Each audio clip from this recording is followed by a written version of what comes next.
They didn't see us coming. They never read the code. They called it noise. It was the upload. Cursor blinking, hands in freeze, tapping thoughts like piano keys. Burned in silence, lined in doubt, still mapped the path, no shortcut route. Disregarded, disrespected, too obscure and disconnected. But underground doesn't mean unfound. We don't fade, we roar loud. Didn't ask to lead the crowd. We just moved too smart, too proud. Get out from missing screams, behind the scenes with sharper dreams. Roar loud through static and spin. We built the signal deep within. Roar loud, no pose, no play. Truth don't beg and we don't sway. Not for glory, not for clout, just facts, just fight. We roar loud.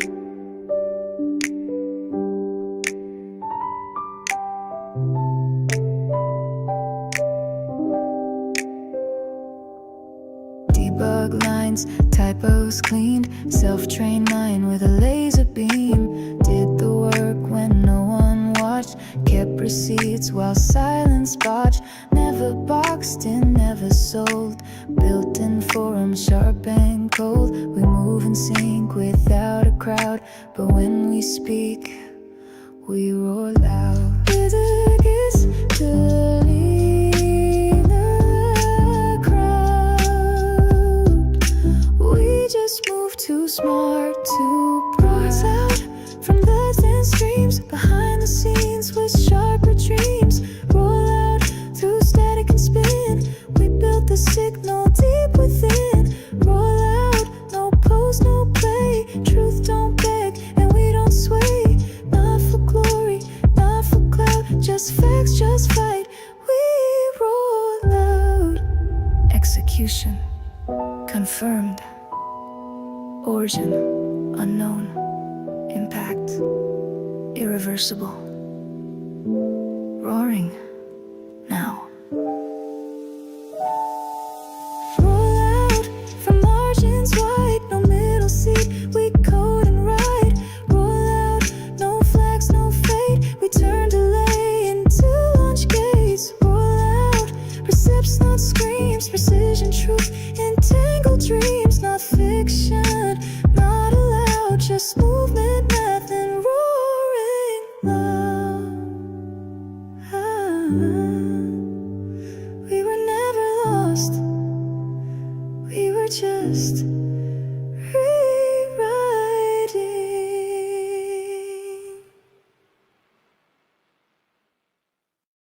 Let's go.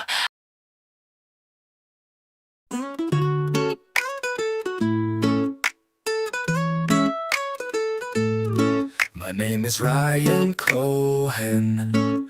I am the CEO. GameStop bought Bitcoin, and the whole market's in whoa. We made our own plan. You can call it GameStop, and the whole market's not ready for GameStop. My name is Ryan Cohen. I am the CEO. GameStop bought Bitcoin, and the whole market's in whoa. We made our own plan. You can call it GameStop, and the whole market's not ready for GameStop. My name is Ryan Cohen. I am the CEO. GameStop bought Bitcoin, and the whole market's in whoa. We made our own plan. You can call it GameStop, and the whole market's not ready for GameStop.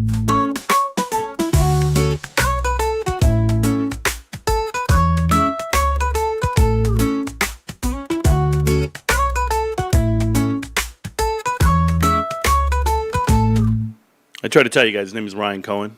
and he bought Bitcoin, and the whole world's not ready for it. So let's go ahead and watch the video. Here's Ryan.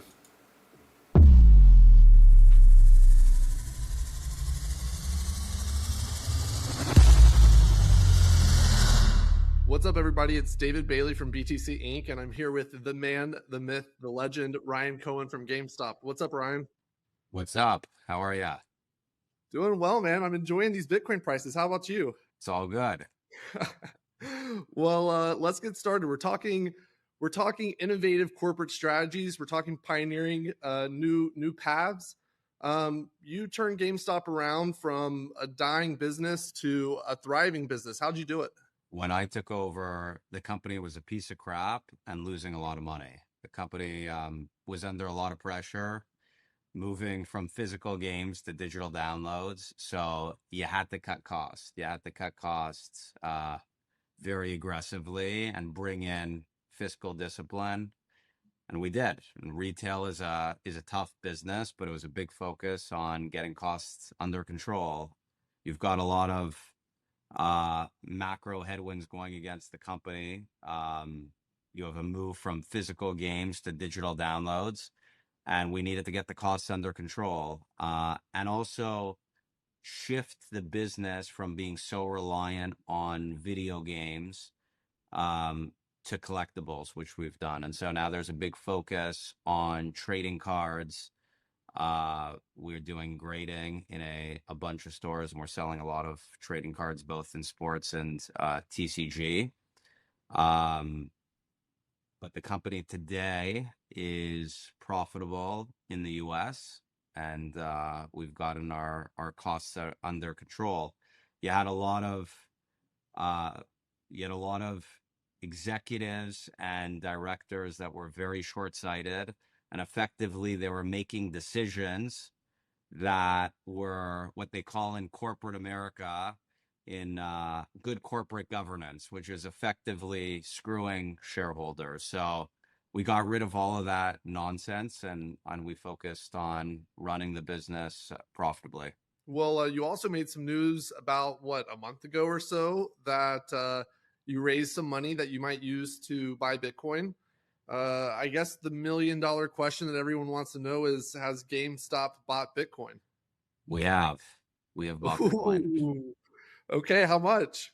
We currently own 4,710 Bitcoins. Let's go, let's go. So tell us about that. Why did GameStop decide to buy Bitcoin? It was if the thesis is correct, then Bitcoin and gold as well can be a hedge against global currency devaluation and systemic risk. Bitcoin has certain unique advantages compared to gold. The portability aspect of it, it's instantly transferable across the globe, whereas gold is bulky and very expensive to ship. The authenticity, it's instantly verified via the blockchain. The storage, you can easily secure Bitcoin in a wallet, whereas gold requires insurance and it's very expensive. There's the scarcity element of it as well.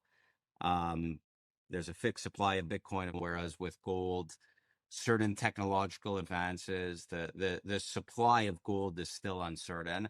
And then ultimately, there's the asymmetric upside. Gold is a more mature market. It's roughly around 20 trillion of market capitalization, whereas Bitcoin today is about 2 trillion. And if the thesis is correct, then ultimately Bitcoin becomes digital gold, adopted, then there's more upside. But we'll see what happens. Nobody has a crystal ball, but that's the current thesis. Well, congratulations. And I feel like GameStop is the ultimate meme stock and Bitcoin is the ultimate meme money. And if you combine the two, you get a meme super cycle. So, what's next for GameStop and Bitcoin? Are you going to buy more Bitcoin? Is this the next micro strategy, the next Meta Planet, or even better? We're not going to call our shots in advance for obvious reasons, but GameStop is following GameStop's strategy. We're not following anyone else's strategy. Okay. So to summarize, embrace the GameStop theory. I like it. So final question. The world is watching right now. Everyone at the conference is watching this interview. We probably have 10 million, 50 million people on the live stream. What is the message you'd like to send the global Bitcoin community and everyone who's watching this interview right now? No pressure. No pressure. Don't follow GameStop. Make your own decisions independently. It's my message. Just do whatever you're comfortable with. Don't trust, verify. Let's go. Exactly. Well, Ryan, thank you for hopping on. Congratulations on your Bitcoin buy. To many more. Let's go. Thank you. YOLO. YOLO. YOLO. How fitting, Ryan. YOLO. You know, a lot of people feel a certain way about it. Like I just had this idiot in the chat say he sold up at the top this morning at $34 and bought back in at 31. Like, I don't understand what you're telling us. That you lost more money in taxes than you would in your gains?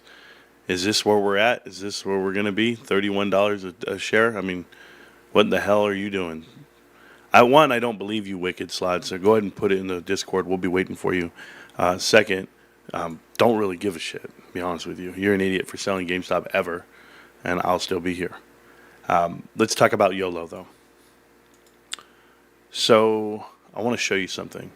This is my chart for Bitcoin. And this is going to be Ryan Cohen's tweet that has since been deleted. He says YOLO. Okay. He said YOLO 10/25 of 2024. He posted it, and 1 minute later he deleted it. I want you to see the Dorito that was formed on Bitcoin, this bullish pennant, where I had the top side, you had the support, bullish divergence popped off.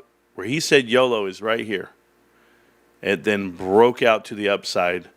And for whatever reason, people think, hell, that's just a coincidence.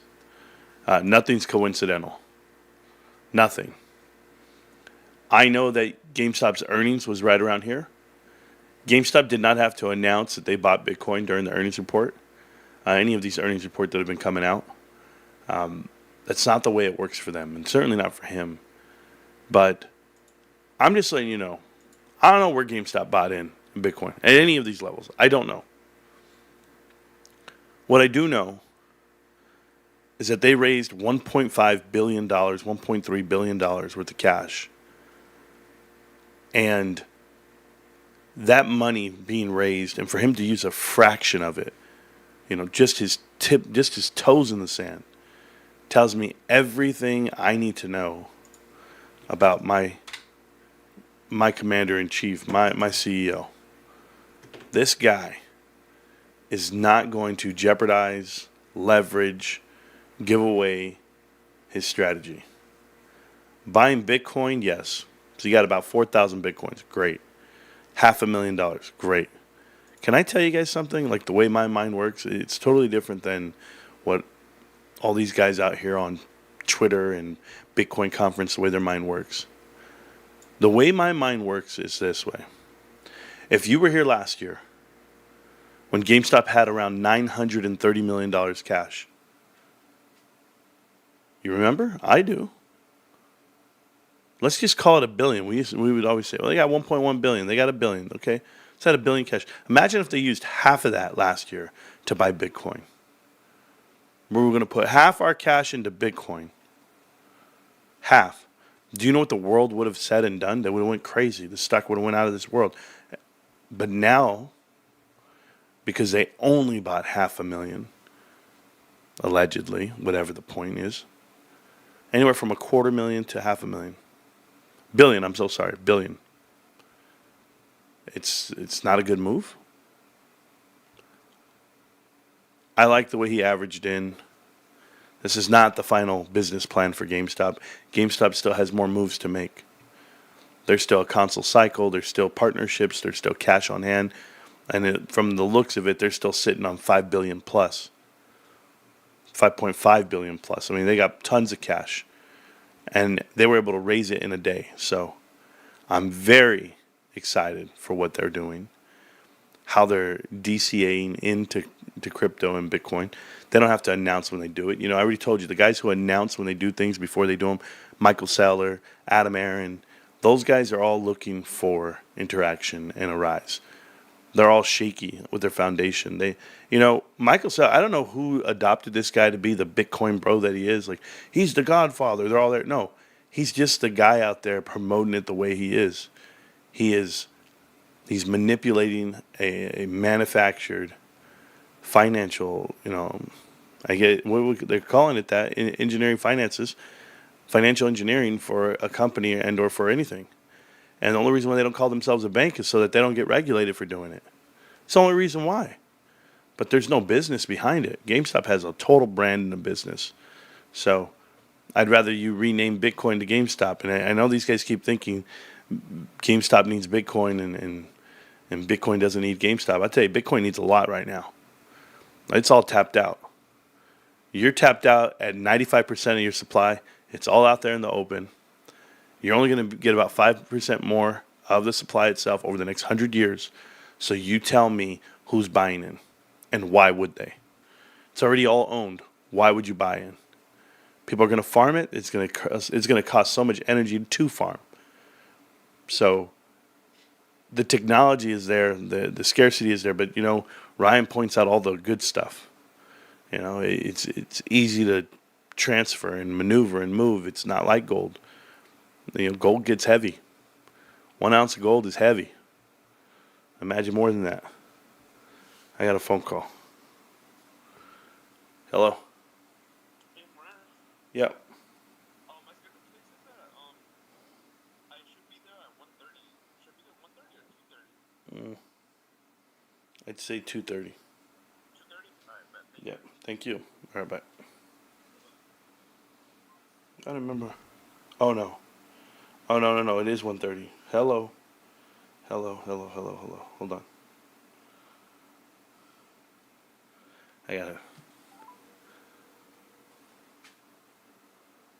I think it is 1:30 because I think I'm gonna have you cover or help out with produce as well if they need backup. Oh, sure. So that's what I think I did, but it's 1:30. Show up 1:30. It's fine. I'm off. Alright. All right. Also, Yeah. next week, on Sunday, next Sunday, I'm scheduled, it's 2:30 to 11 on Sunday. Oh, that's wrong. That one's wrong. Yeah. Yeah, just come in at 12:30. You're fine. Oh, but, also, do you think I can get the Vinci class? Yeah. Just like 99 cents. Yeah. We'll work it out. Alright, bet. All right. Thanks so much, man. Yes, sir. Thank you. Bye. Hey, my employee's asking for days off. What am I gonna do, guys? I still got the show going. Apologize. You keep saying, why would you buy in? Then Ryan buys in. I don't understand what you're talking about.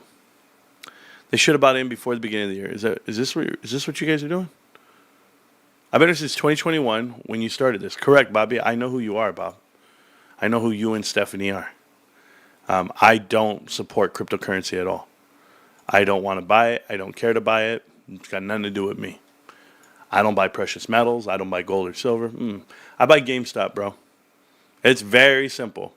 I buy GameStop. GameStop can do whatever the hell they're going to do. I'm buying GameStop. I'm telling you, you are not me. You're not ready to be me. But the GameStop shares that I was buying last year are up 300, 200% right now. That's what I'm buying. Bitcoin's not up 300% right now. No. They're touching the top of the mountain. Show us your arm tattoo for conviction. I don't know where you guys come from. I don't even have a tattoo. Like, what world do you guys live? Guys, my arm tattoo? What does that have to do with anything? It's an infinity symbol. Cover it up. I got something covered up here. I had an infinity symbol. That was it. Free-handed. What do my tattoos matter? That gives you conviction? Not at all. All right, let's go look at the chart.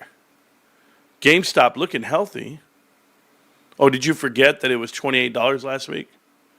See, I look at it on the weekly. Here, I look at it on the 4-hour. Let's go look at the 4-hour chart. Yep, GameStop looks good. Looks good to me.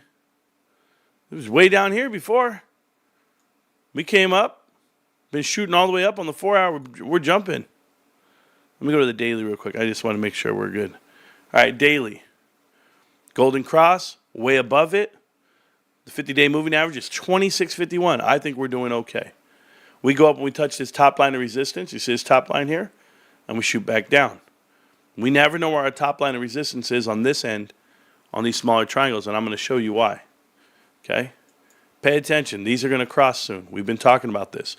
Golden Cross is coming on the weekly. Additionally, on the quarterly,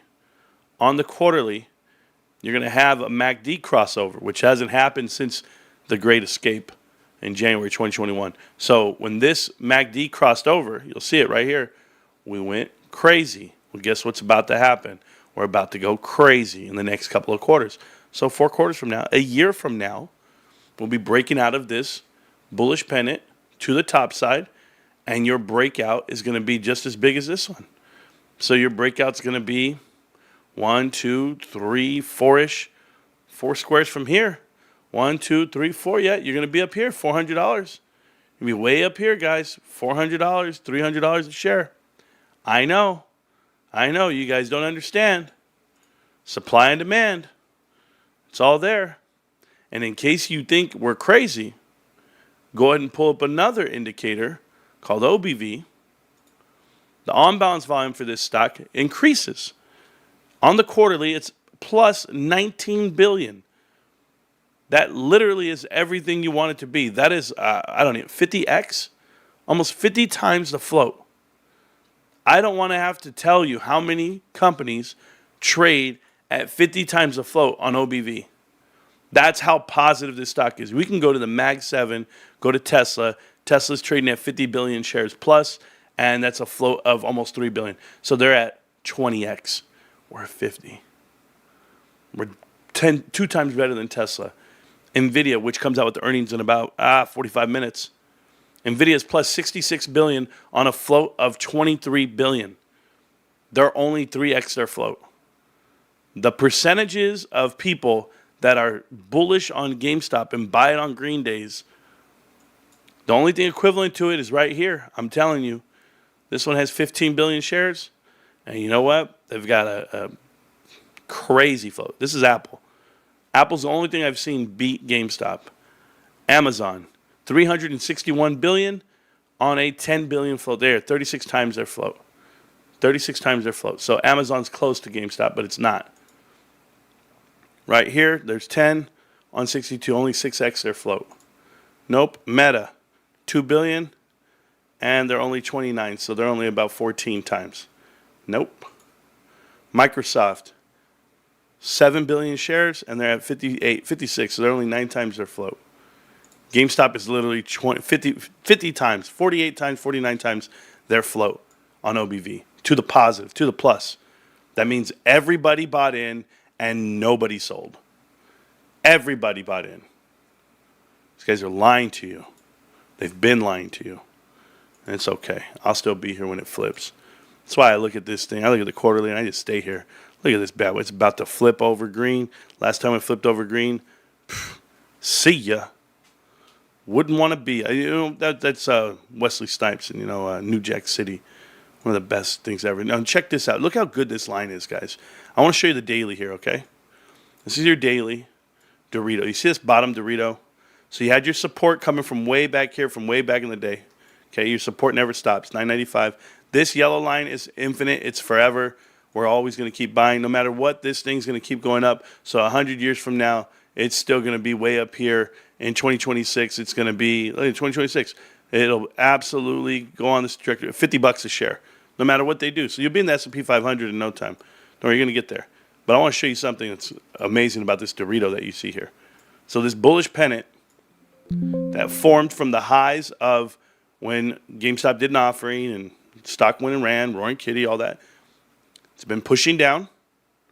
As it pushed down, you came to your support levels and you broke out early. I always tell you, you're going to break out about 3 months early from the apex of the bullish pennant. About 3 months early, just like we did the previous year. Right here, we're about 3 months away, and we broke out. Don't worry, it's all mathematics. It works. But as you break out, guys, as we break out from that top side, okay, we now have our support. We break out of it. That's now your support. Okay, and just to show you what I mean by that, we'll go to the 4 hour right here. So we ran this line, okay, the top side of that bullish pennant. We broke out. We struggled with it for a bit, and now it's our support. So as we step out of the next zone, we come up, we touch the next side. This is where we'll play, in this whole avenue here. We'll be playing here for a minute. But remember, the yellow line's walking up on us. So on the daily, as you look at it, we broke out. It's now our support. It's been our support this whole past week. So we knew it as it's pushed down. We knew this was our support. We actually went and chased the top. Chased the top, found it at 35.80. It's okay. Bounce back down. We can't fall below this green line here. It's just not going to happen. By the time we hit here, we're already bending it back up. And as we bend back up, guys, we'll be out of this zone and into the next one.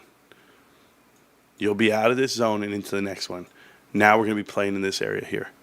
And that area here, if you look at the weekly, is this whole triangle here. So that whole area you're going to be playing in for the next year. You'll break out 3 months early. Just happens to line up with, first quarter of 2026 or the fourth quarter report. When that breaks out after being in the stock for 6 years, which you will have been by then, 5 to 6 years, you will then break out. And it'll be all she wrote.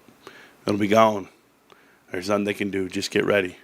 Get ready for this yellow line to be extended. I can extend it right now, just to give you a good idea. You're looking at right here at 2029, when the bonds are coming due and everything, convertible notes, whatever, your stock price is going to be 200, 197, $300 a share. Guaranteed. Marantz, you can't do that. You can't. Watch me. Watch me. Because this company is doing things that no one's ever seen. And here's what they're doing. You go into indicators. You're going to go to, actually, we're going to draw. And I want to show you something, okay? Just for you guys.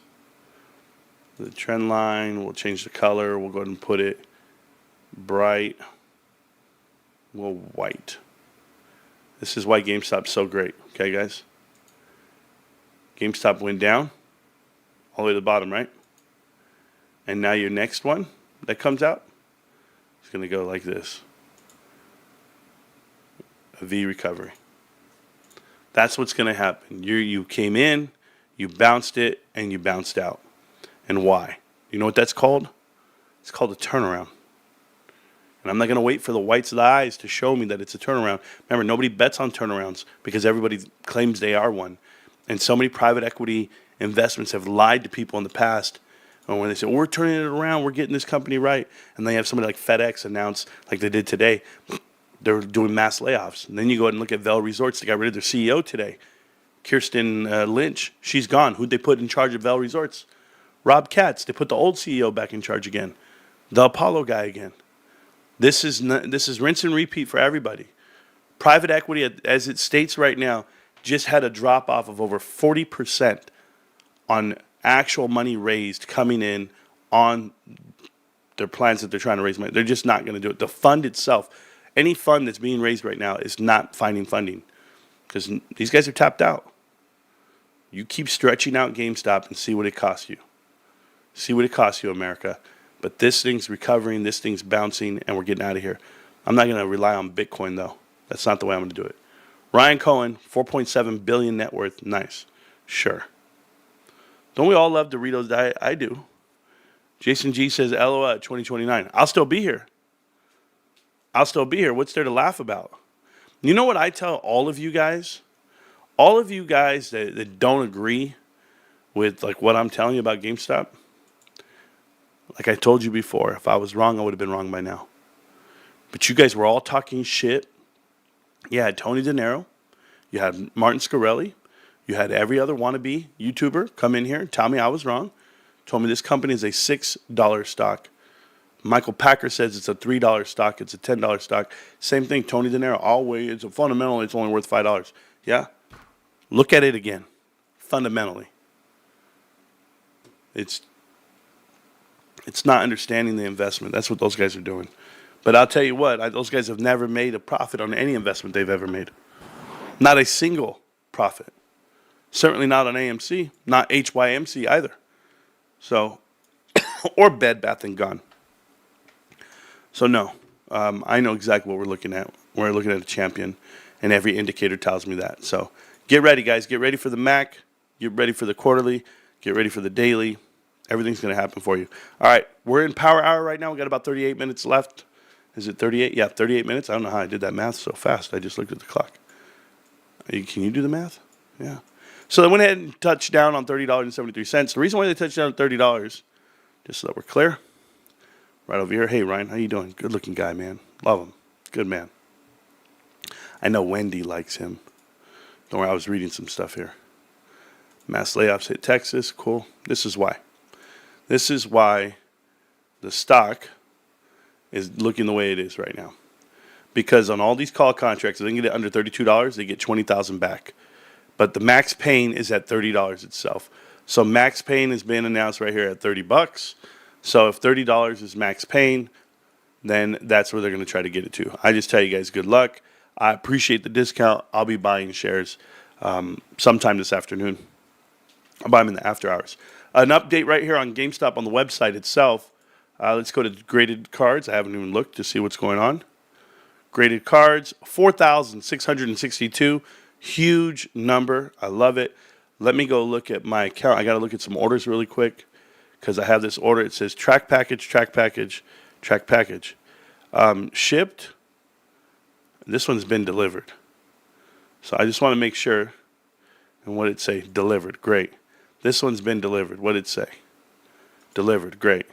This one has not been delivered. Don't say delivered because what in the world? When? Oh, my heart's stopping, guys. This did not show up. They were on Saturday? Where were we on Saturday? Dude, somebody stole my packages.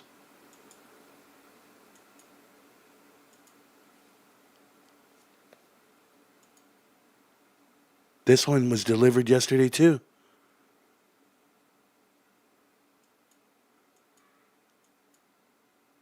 I'm missing this one. I'm missing the Pikachu. And I'm missing the Charizard.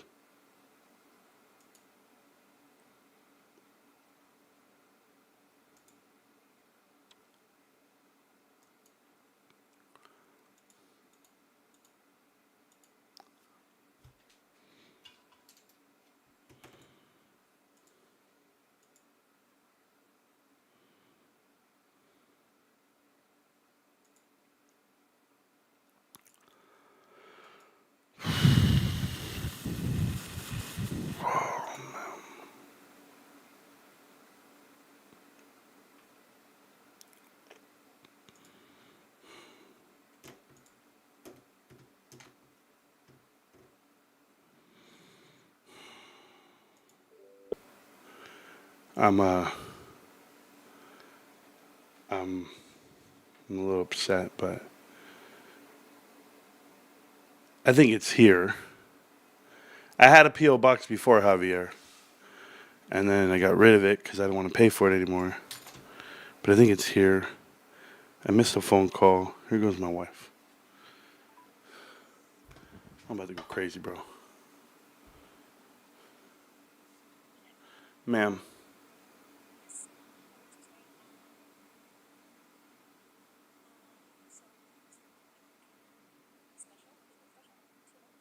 Okay.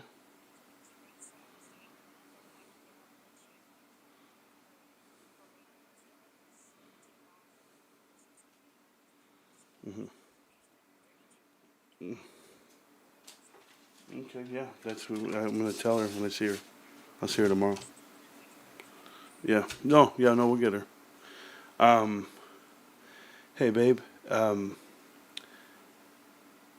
Yeah. So, what mailbox number are we? Yeah, why doesn't my key work? I don't. What's on my truck keys? I have a key to something on my truck keys. Is this my P.O. box? Bro. Anyway, I need you to check the mail when you get home. I don't check the mail, babe. I don't check the mail. No, I've never checked the mail. I know. Thank you. Can you please check the mail? I'm supposed to have 3 packages in there. I'm like, what the hell? No, I already got the packages by the door. I got those last night. I have 3 more that I'm missing, and yeah, it's coming from GameStop. No, sometimes they put them in the mail, like in a piece of paper or something, whatever it is. So, if you could, all right, can you check that when you get home? Appreciate you. All right, love you. Bye. Hey, am I getting my beautiful son or you? Okay, all right, I'll go get him. All right, yes, ma'am.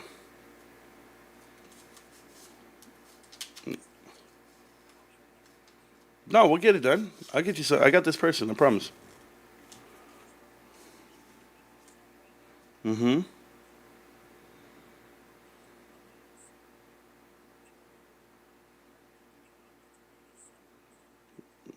Yeah, that's full.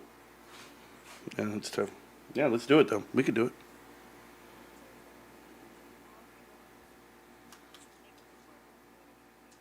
Yeah, no, I just got to post it everywhere. I just got to talk. Yeah. Mm-hmm.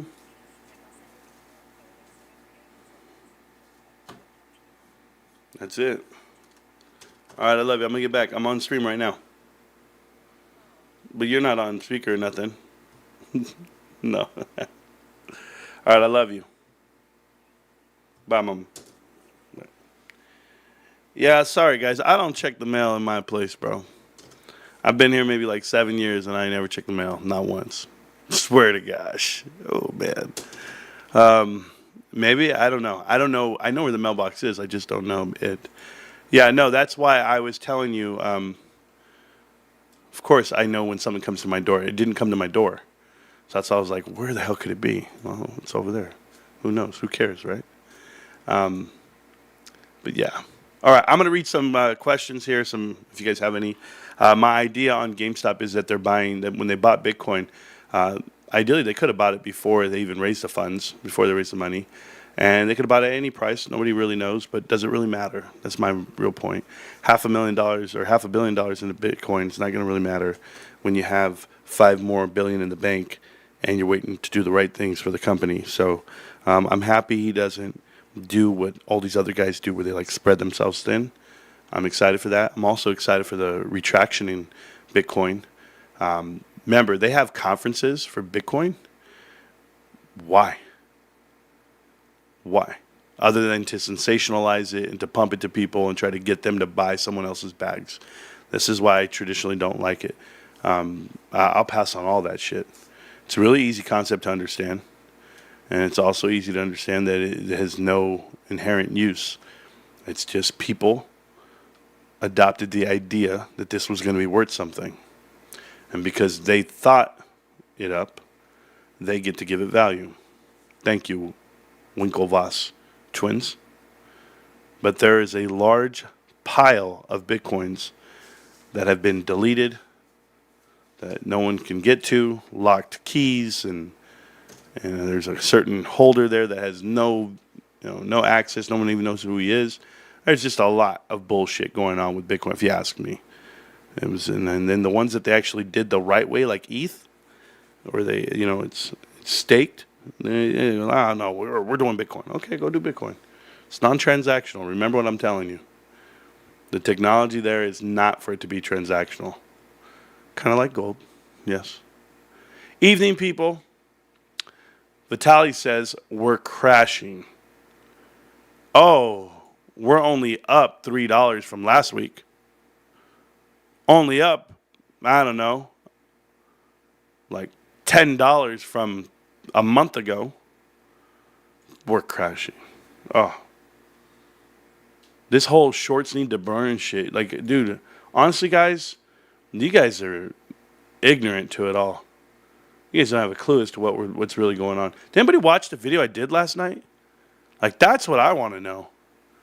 That video last night just proves to you Blackstone has been lying to everybody. And by the way, guys, who owns Antura? Antura, the same people who invented Ape, went along with JP Morgan and bought it all, shorted all the way down to AMC. Who was that? Antura? Who backed Antura? $150 million worth of Antura is Blackstone. That's who Himanshu Gulati actually partnered up with. Don't tell me Blackstone's not making money hand over fist on this shit and confusing everybody with the propaganda. They made the movie Dumb Money. That's basically who you guys are right now. If you ever bought those damn things, have you not seen it? Yeah, probably hasn't. Was just about to mow the lawn. You got to see what Marantz has to say, then back outside. Mentats, I'm there with you. I'm not mowing the lawn, but I got to do some laundry, and I'm gonna clean my truck and clean up the house. I'm gonna do some stuff, man. It's my one day off. I got to go get it. Are people still into GameStop? PewDiePie. I don't even know what your name is. Are people still into GameStop? I don't know. I don't know who you are to even ask the question, bro. That's what I can tell you. Are we still there? Absolutely. This person says, but I'm legit interested if there's been any news or something.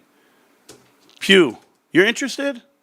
You're really interested, bro? Here, I'll test out all of you guys. Here's what I'm gonna do to you guys. All you guys who farm in the chat for engagement, okay? I'm in a no bullshit kind of mood tonight. So if you guys want to hang out, we can hang out. Watch this. I'm going to invite you to the show. Fellas, what the is going on? There's the link. Click the link. Join the show. Come on in, click the link. Tell me. It's in the top of the chat right now, guys. Tell me what you want to talk about. Tell me about Bitcoin. Tell me about GameStop. If you have questions about it, go for it. Catching up. But GameStop and Bitcoin equals rockets. Folks there, I appreciate that. Yes, they do. Go ahead and click on the link. Come on in. I'm not even joking with you. And I won't read any more of your text out loud. PewDiePie. You're the one I'm looking for, PewPie. Pew Live Pie, you. I'm looking for you, bro. Are people still into GameStop? Thank you so much.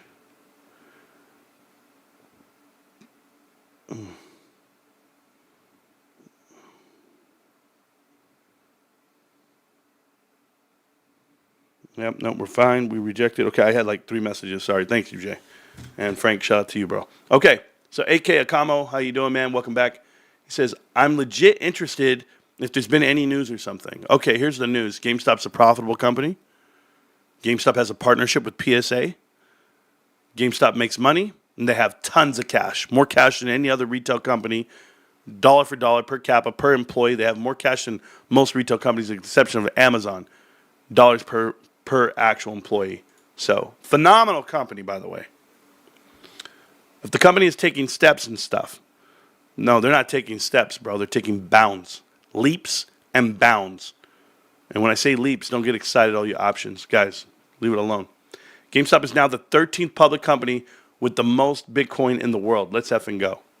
I have a feeling GameStop diluted again.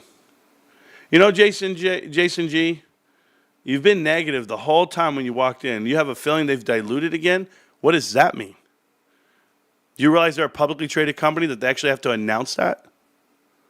You know, there are some people out there, Jay, yourself included, that say things like that. It'll be like, GameStop has $6 billion. Yeah, but how'd they get it? Excuse me? How'd you get it? Oh, you can't. Go list me all these companies right now that can't get money. It takes a special type of investment to go get money from the public. Have you seen MicroStrategies? They can't raise cash via ATM. AMC can't complete an ATM. GameStop does it in a day. You got to start putting some real weight on it. If they dilute it again, it'd be perfect. It'd be amazing. Have you understood the dilution and what it does for you? There's 20 free memberships from Freddie. I appreciate you, Freddie, and all love and support of the channel like you have been. Freddie's killing it, bro. But have you guys not seen what GameStop's doing over these last couple of years? They are layering themselves. They are forming this huge ball of value. And it's in layers. And if you don't understand the layers, then you're never going to understand the investment. GameStop sold 5 million shares in 2021 at the price of over $50 a share, the equivalent of $50 a share right now. 5 million shares turned into 20 million shares at $50 a piece. That's amazing. At the top, they sold at the top. Then you fast forward, right now, last year, they raised $3 billion.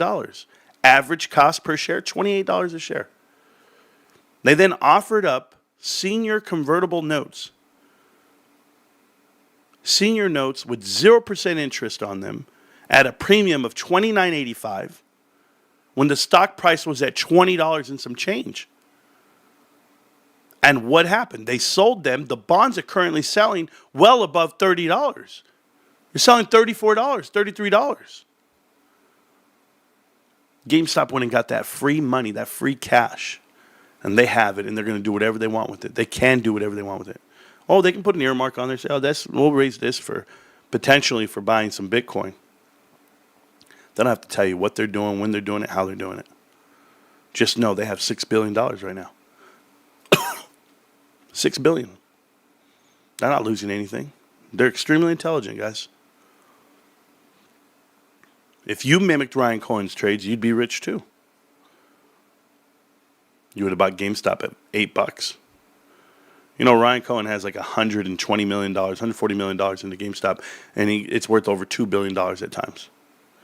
All of you would have taken that money and ran. Not him. He went and took the job, and he's still here. And he's doing a better job than anybody you would ever want. But I hope GameStop's dilute. I really do hope they do. And I hope you find infinite value for you, the shareholder. Because for me, the end game is the S&P 500. That is the goal. The goal is to have enough market cap to get into the S&P 500 and go shoulder to shoulder with the collateral that is hedged against you, which is the whole market. This is how you win. They can't short the market if you are the market. That's the point. Playing calls and puts, making money with extreme volatility. Sure, Ward. Sure you are. All of you guys claiming you're playing this, you're playing that. I mean, infinite money. I mean, you guys just keep buying contracts and buying. Like, it's gross. It's disgusting. You're the reason why Trades lost $2 million. Because of idiots like you. Don't worry. I know how you made $1 million on the stock market. You started with $10 million. That's how you made $1 million.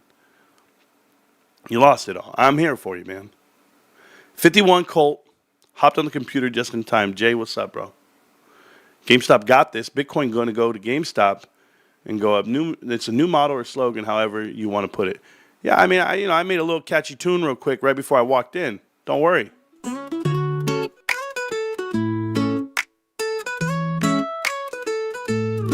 My name is Ryan Cohen. I am the CEO. GameStop bought Bitcoin, and the whole market's in whoa. We made our own plan.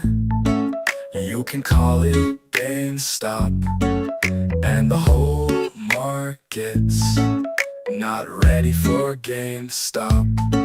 My name is Ryan Cohen. I am the CEO. GameStop bought Bitcoin, and the whole market's in whoa. We made our own plan.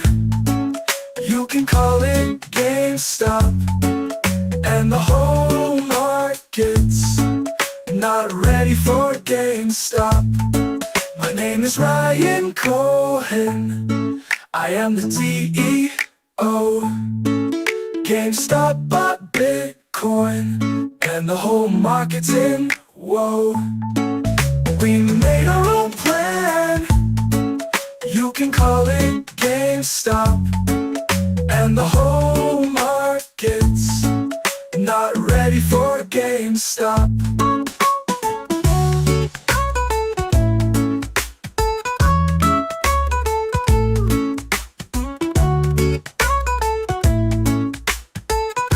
I love it that some of you guys get my jokes and then some of you guys take me literal. Like, how heavy is gold? An ounce of gold is heavy as hell. Now, you guys don't even see the jokes coming at you, man. It's hilarious. I mean, what do I do with you guys? I don't know. I'll leave it where it's at. I'll never forget that. When this lady actually goes, hey, can I see what an ounce of gold feels like? I was like, sure. How heavy it is? How heavy is this ounce of silver? And I was like, huh? Oh, what? Yeah. Oh, by the way, if you don't have a GameStop tattoo, you're not part of my crew. Thank you. Listening in, driving home, don't worry about it. Yeah, don't. And listen, guys, GameStop has a lot going on and a lot of years from now. It says, dude, I hope it's going to pop in 2029. That is 3 years plus to accumulate. Yes. See, now you're understanding. Now you're understanding me. Tomorrow, $33. You know, Gabriel, I don't know. Probably. I'll be here in 2039 and beyond. Little B, I'm with you, bro.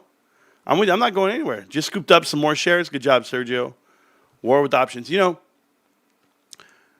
this thing is going to be a battle for a long time. But the part that I don't understand is you got a lot of like shit talkers in the chat and all these guys. And all I ask is, where are you? Because I literally have the Discord link right there. Go click on it. Walk in here. Be a tough guy. That's all I ask. Be a tough guy. Oh, when did I start scaring everybody away with info and knowledge? It's crazy. Hope everyone's having a beautiful day. Yeah, me too, bro. Excellent interview for Ryan Cohen. Sure, why not? Yeah, nope, there we go. Tony D did it. Nah, we're good. I'm pissed from New Jersey. Nah, not me, bro. Did you go to your dad's house or neighbors or maybe mailman? Yeah, it's in the box, bro. What a pain. There you go. Asked the missus, maybe she brought it to the house. No, maybe my daughter brought it in. Bro, these packages say delivered all the time and show up days later. That's funny, bro. Probably around the side of the house or something. Not sure how it works in the U.S. Well, that doesn't work. I promise you that. People don't go to the side of the house ever. Contact, nah, I'm good. Guys, I want to make this very clear that I would never call GameStop and complain about anything. No. I'm not calling them saying, you guys didn't deliver my package. I want a refund. I'll never. Nope. That's just 7, 10, 20, 40, 50 bucks, whatever it is. Some money I'll never get back. Oh, no, what? I'm not worried about it. They got the sale. I'm good. Says, yeah, me and Stephanie divorced about a year ago. I kept our little 37 shares of GameStop, though. Bobby Watson, man, that sucks. So you're telling me she wasn't diamond handing you, bro. That sucks, bro. Stephanie was cool. Guys, Stephanie was once a moderator on the channel. Long time ago. Just because I wanted to be diverse and have a female in the crew. Yeah, nah, Stephanie and Bobby Watson, bro. Damn, GameStop outlasted you guys? Oh, someone's in the chat. Oh, never mind. It's Envoy. What's up, Envoy? You don't want a piece of me. What's up, bro? The floor is yours. Go ahead. Why do I want a piece of you? I don't get it. No, because I doubt you're going to talk bad about GameStop to me. But if you want to. No. I'm GameStop 100% since 4 years. We had the conversation. I was just questioning myself. Maybe you could help me to clear that up. I'll do my best. Why do you think... Thank you. Why do you think the private equity molds, I would call them, back in the days of Ryan Cohen buying back in, why didn't they manage to put in a poison pill? What is your opinion about that? Well, I was thinking about the last couple of days. Go ahead. Sorry. Yeah, no. So there's different ways to fight it, right? So when you guys go ahead and see somebody like an activist investor come in and buy enough, okay, there's 3 ways of protecting yourself if you're not familiar from unwanted takeovers, right? Just itself. And they can trigger all these at any time. And what happens is if we want to increase the float, then you have this tactic where the company has it already written in where, you know what? It's unwanted. We can go ahead and trigger, and we'll go ahead and deploy some fixed shares, right? It's some what they call That is the poison pill. Yeah. That is the poison no, pill. no. Yeah. I'm with Yeah, you. okay. I'm trying to Okay. tell you what it is, but thank you for getting excited. So, at any time, a company can trigger these defense mechanisms, right? And we've talked about them because I learned about all these stuff when I was looking at what AMC was doing, how they were deploying preferred shares and using them as equity and votes against the whole, I guess, retail. Where they were like, well, retail owns this much of the company, and here's what I can do. I can acquire and exceed the percentages of ownership if I have to, right? Like right now, I think Ryan can own up to 20% of the company, only owns 8. So he gives himself a lot of flex. And people think, well, that he leaves himself open. It's not that he's leaving himself open, not at all. Nobody knows who's buying these bonds. If it's GameStop buying, or if it's Ryan himself personally buying the bonds, wouldn't that be awesome? Buys his own bonds. Or maybe Roy and Kitty. Well, But you can do Roy and it's- Kitty, you can do Larry Chang, you can do a lot of things.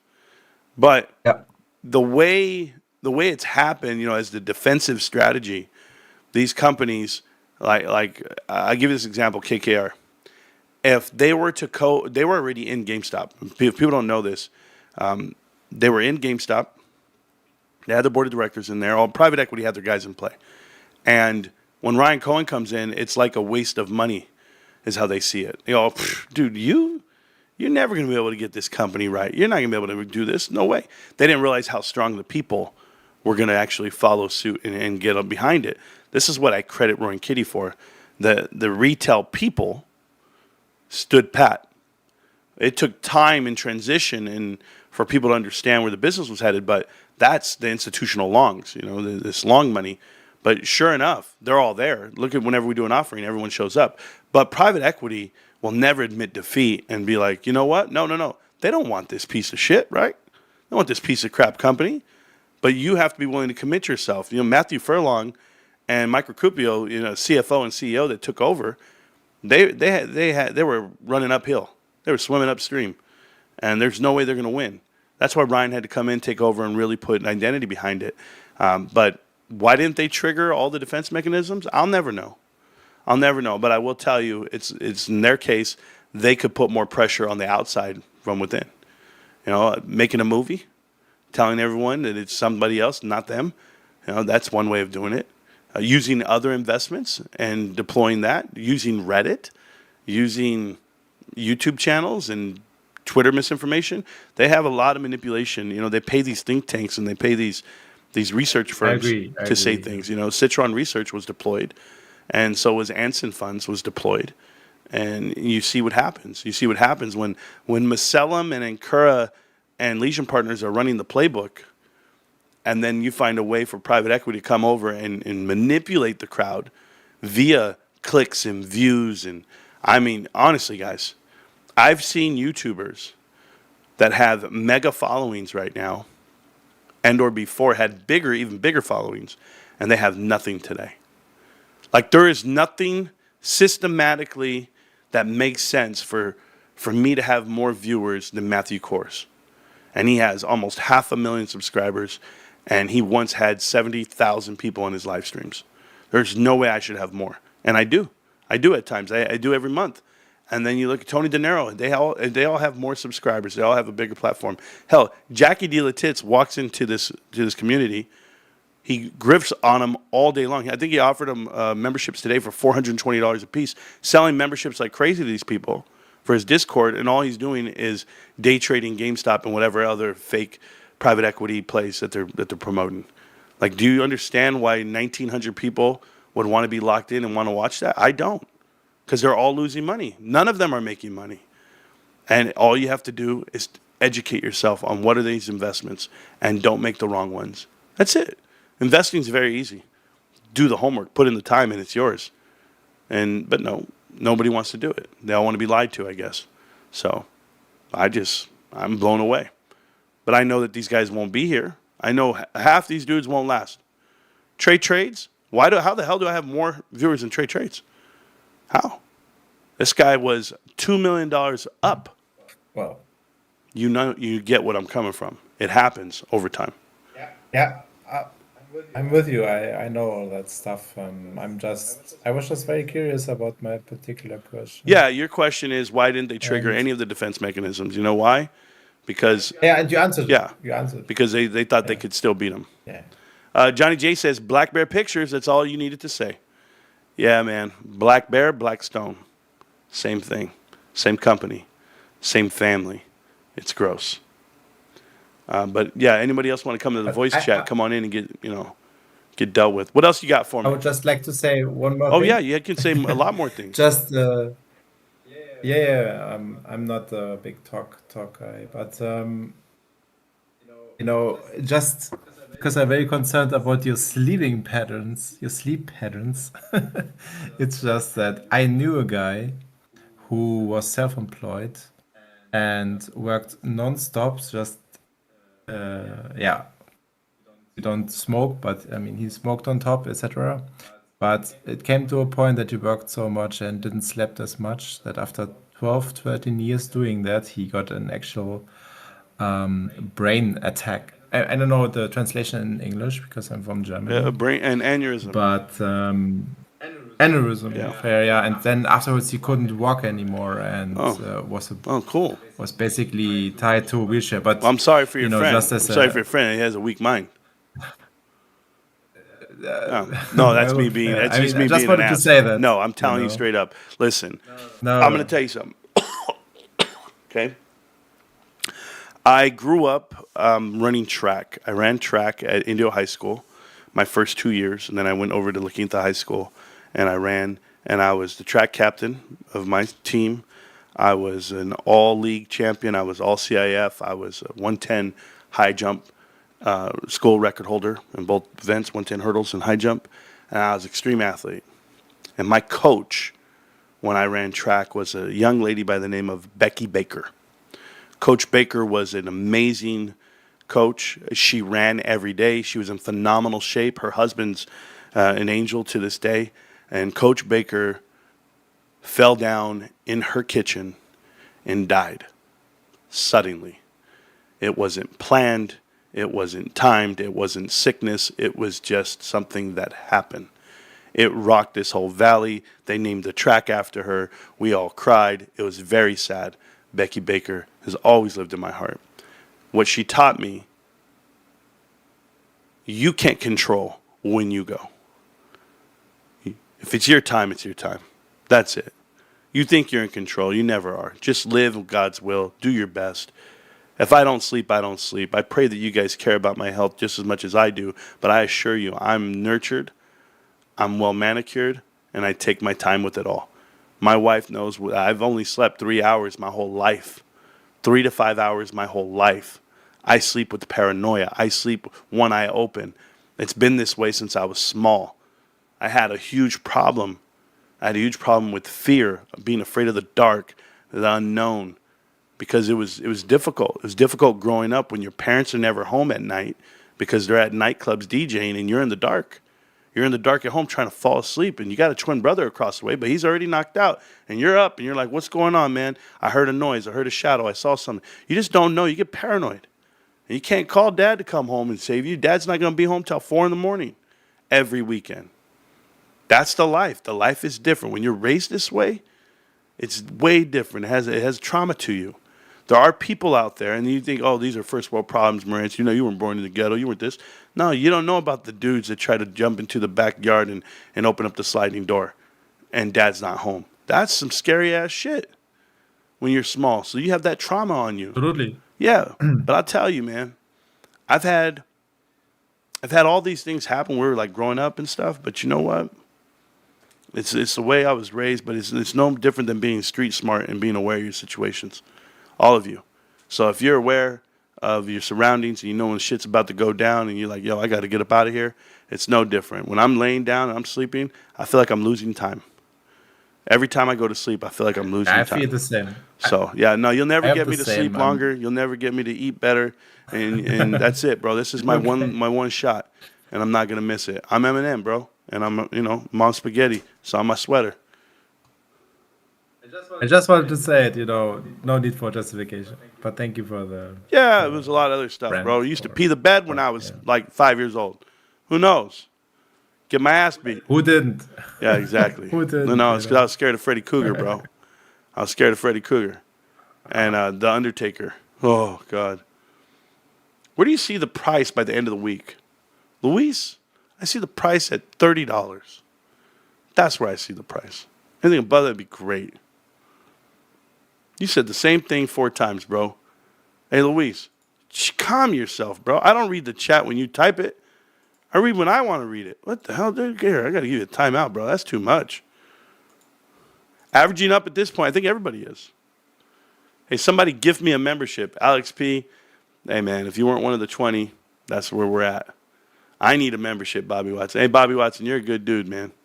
You've been around for a long time. Long time. Hey, Bobby Watson was there on like my first week of YouTube. I swear to you. Him and his wife. $21 cost average, but the meltdown thinks we're all holding January 2021 bags. Yeah, it's ridiculous. And I've already showed my profits on the screen before. I mean, this morning I was up like $10,000, $11,000. It was like, no, maybe like $12,000 up on my position. What was I going to do? Cash out? Oh, Marantz cashed out for $37,000 something dollars. No. The hell was I going to do with that? I wouldn't do anything with it. What about GameStop today, big dog? MWB. Let me tell you something about GameStop beyond just that. Like, what would I do with the $37,000? I thought about this too. Like, this is how my mind works.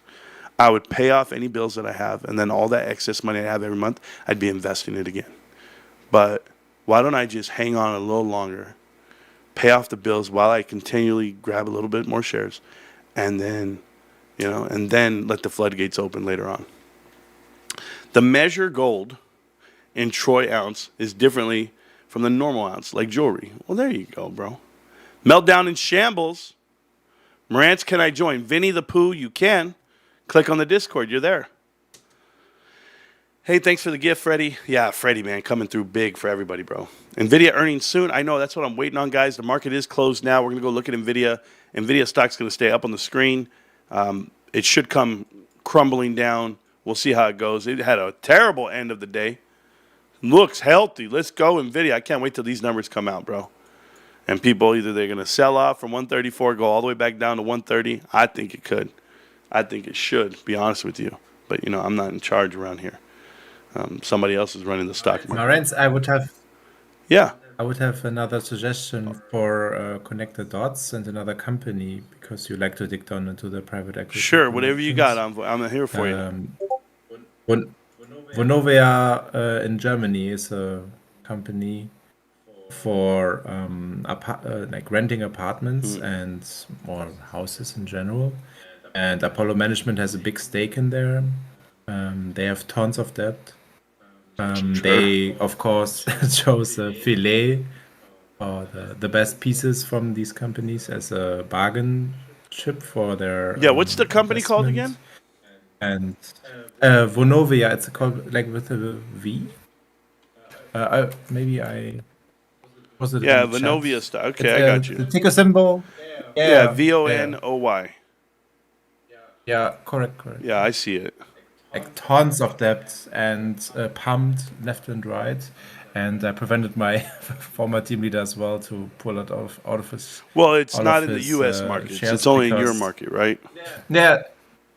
Yeah, correct. It's yeah, because I'm looking at it. But maybe another interesting thing to look at for you, because everything screams at another big Apollo play. Apollo to provide $1 billion in capital solution. Yeah, Apollo gave him $1 billion. Oh man, not good for them. No, they're destined to fall. Like yeah. There we go. Investor group Apollo agreed to acquire 20% stake. Exactly. DWNI. Wow. I don't know what that one is. Man, this is not good for other people. Yeah, it looks like Apollo's buying all of Germany. Not bad. Yeah, the good pieces, when I remember correctly, was in south of Germany. There's a good economy and solid housing, so they will get the good stuff, and the rest gonna get dumped. Man, yeah, that's a country I've never And been to. I don't think I'd fit in. oh well, I don't either. So There you go. GameStop is profitable. Canada, negative 10 million in GME for the money. Very good to get money for selling. Good job. Geez, this is a terrible song. What song was it? Just watched the Ryan Cohen Bitcoin interview. Love his message. Absolutely. Marantz, did you do an analysis for the possible quarter one results? I did, Daniel. I could do it in a separate video, but I had notes somewhere. I don't know where I wrote them. I just so you know, GameStop's going to be up. It's going to be a swing profit of around $70 million for the quarter, but they'll be profitable anywhere from $20 to $30 million. 20 to 30 million in the positive, considering they were negative last year.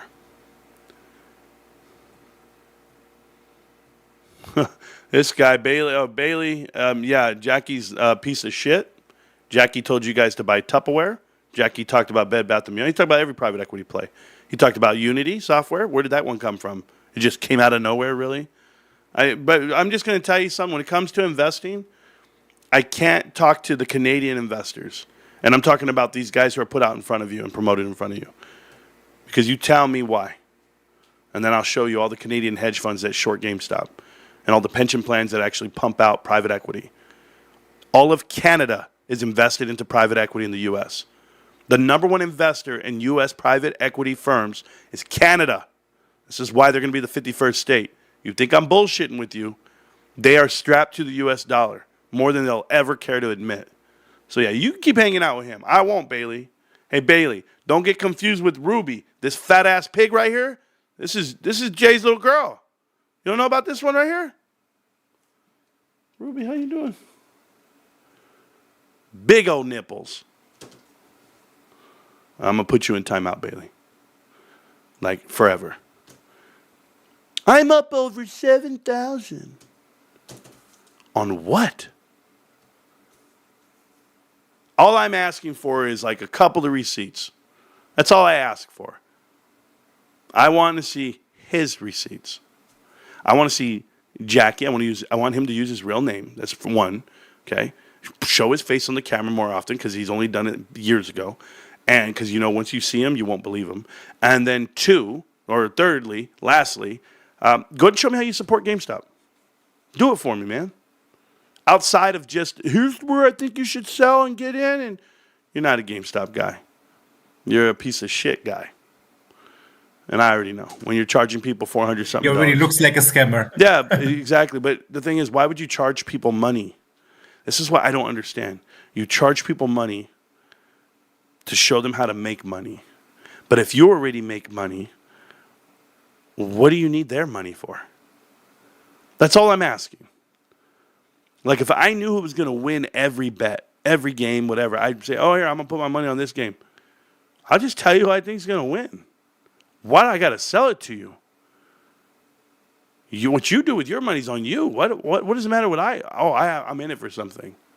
Because I don't have a job or because I don't have a good career. We know. 7K this week. Yeah, 7K this week. My bad. Oh, you're up 7K. What are you going to do with the 7K? You going to go pay your rent? Eat? Buy a bag? What are you going to do with 7K? You going to spend it? Because now you're not up. Now it's gone. These unrealized gains that kill me, bro. AMC isn't a scam. Why not Chapter 11 now? Mullen the same. They're all a scam, yeah. This guy is full of joy. Yes.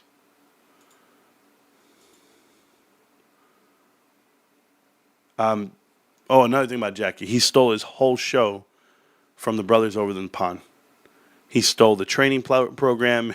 He conned them out of their spot. And it's been widely publicized. So, I'm good, bros. I'm telling you, you can't pump other investments around me. I'll never have it. Amen, brother. Thank you. Short funds are trying to price in sub 31. This one's be costing them hundreds of millions of dollars. Liquidity drying up at some point. I don't know, Rocco. I'll just keep buying. That's all I'm going to do. This German sense of humor is brilliant. Yeah, my boy. Just saying I don't. Okay, yeah, you talk too much, Bailey. Bailey, I don't think you're a female either. So, Bailey, since you're talking too much, you're gone forever. Sorry. You don't type like a female. I'll just explain that to you. Maybe you don't understand what that means. Women are very polite when they type. Don't use too many all caps shit. Just saying. What about the Candyman?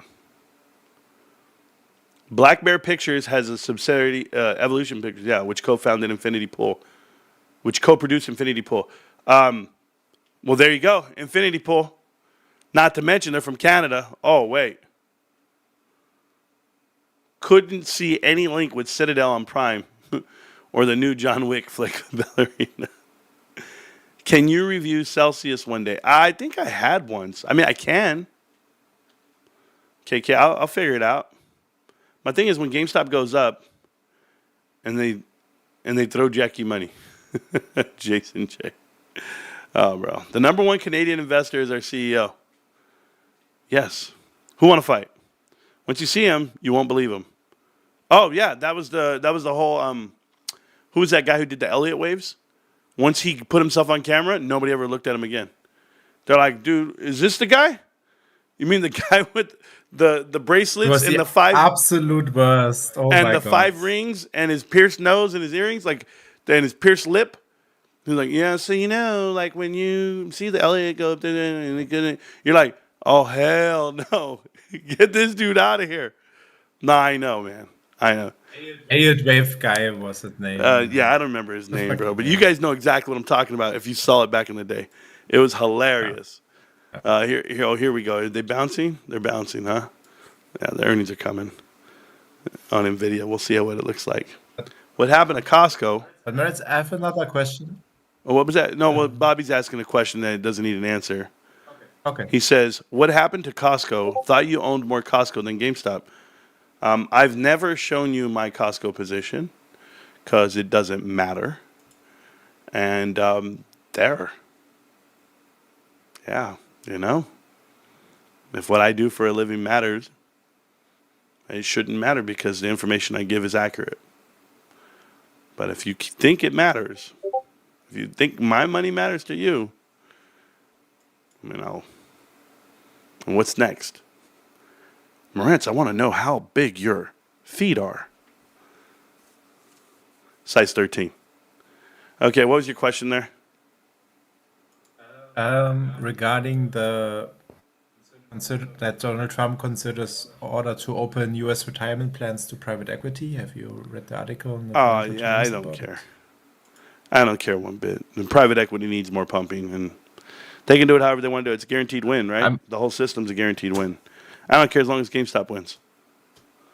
That's the truth. Well, yeah. Let them do whatever they're doing. I don't care. I'm just not getting involved. Astro's a different guy, Jesus. Astro's even trash. He thought he knew something. No, this was a different guy. It wasn't Cryand either. It was somebody else, bro. I can't remember. I just remember he used to do Elliott videos, and then all of a sudden he wanted to put himself on the screen one day, and everybody goes, yo, bro, I ain't taking no stats from an employee from Hot Topic. And that was it. And they just let it go. Me personally, guys, don't ever listen to me. You know, it was Gavin. It was Gavin. That's exactly who it was. Oh man, you hit it right on the money. That dude, I saw that guy. I was like, just like when the mask investor took off his mask, you're like, bro, is it middle school? School's out. You've been playing hooky all summer. Don't worry. Jay Kerwin, who's got 7 figures worth of GameStop invested, easy. And Frank came and saw me too. These guys saw me at work. They saw me. They came, walked up to me and talked to me. Let me tell you, ask them. Ask them if I look the part in person that I do right here on the screen. I'm 10 times better in person. They'll tell you. But then a lot of people will. Johnny J, a lot of other people you see out here that have met me. But you guys don't have to meet me. I pray you never do, man. I pray you never do. Half of you guys just go on about your life. Marantz, thank you for going live with the price change today.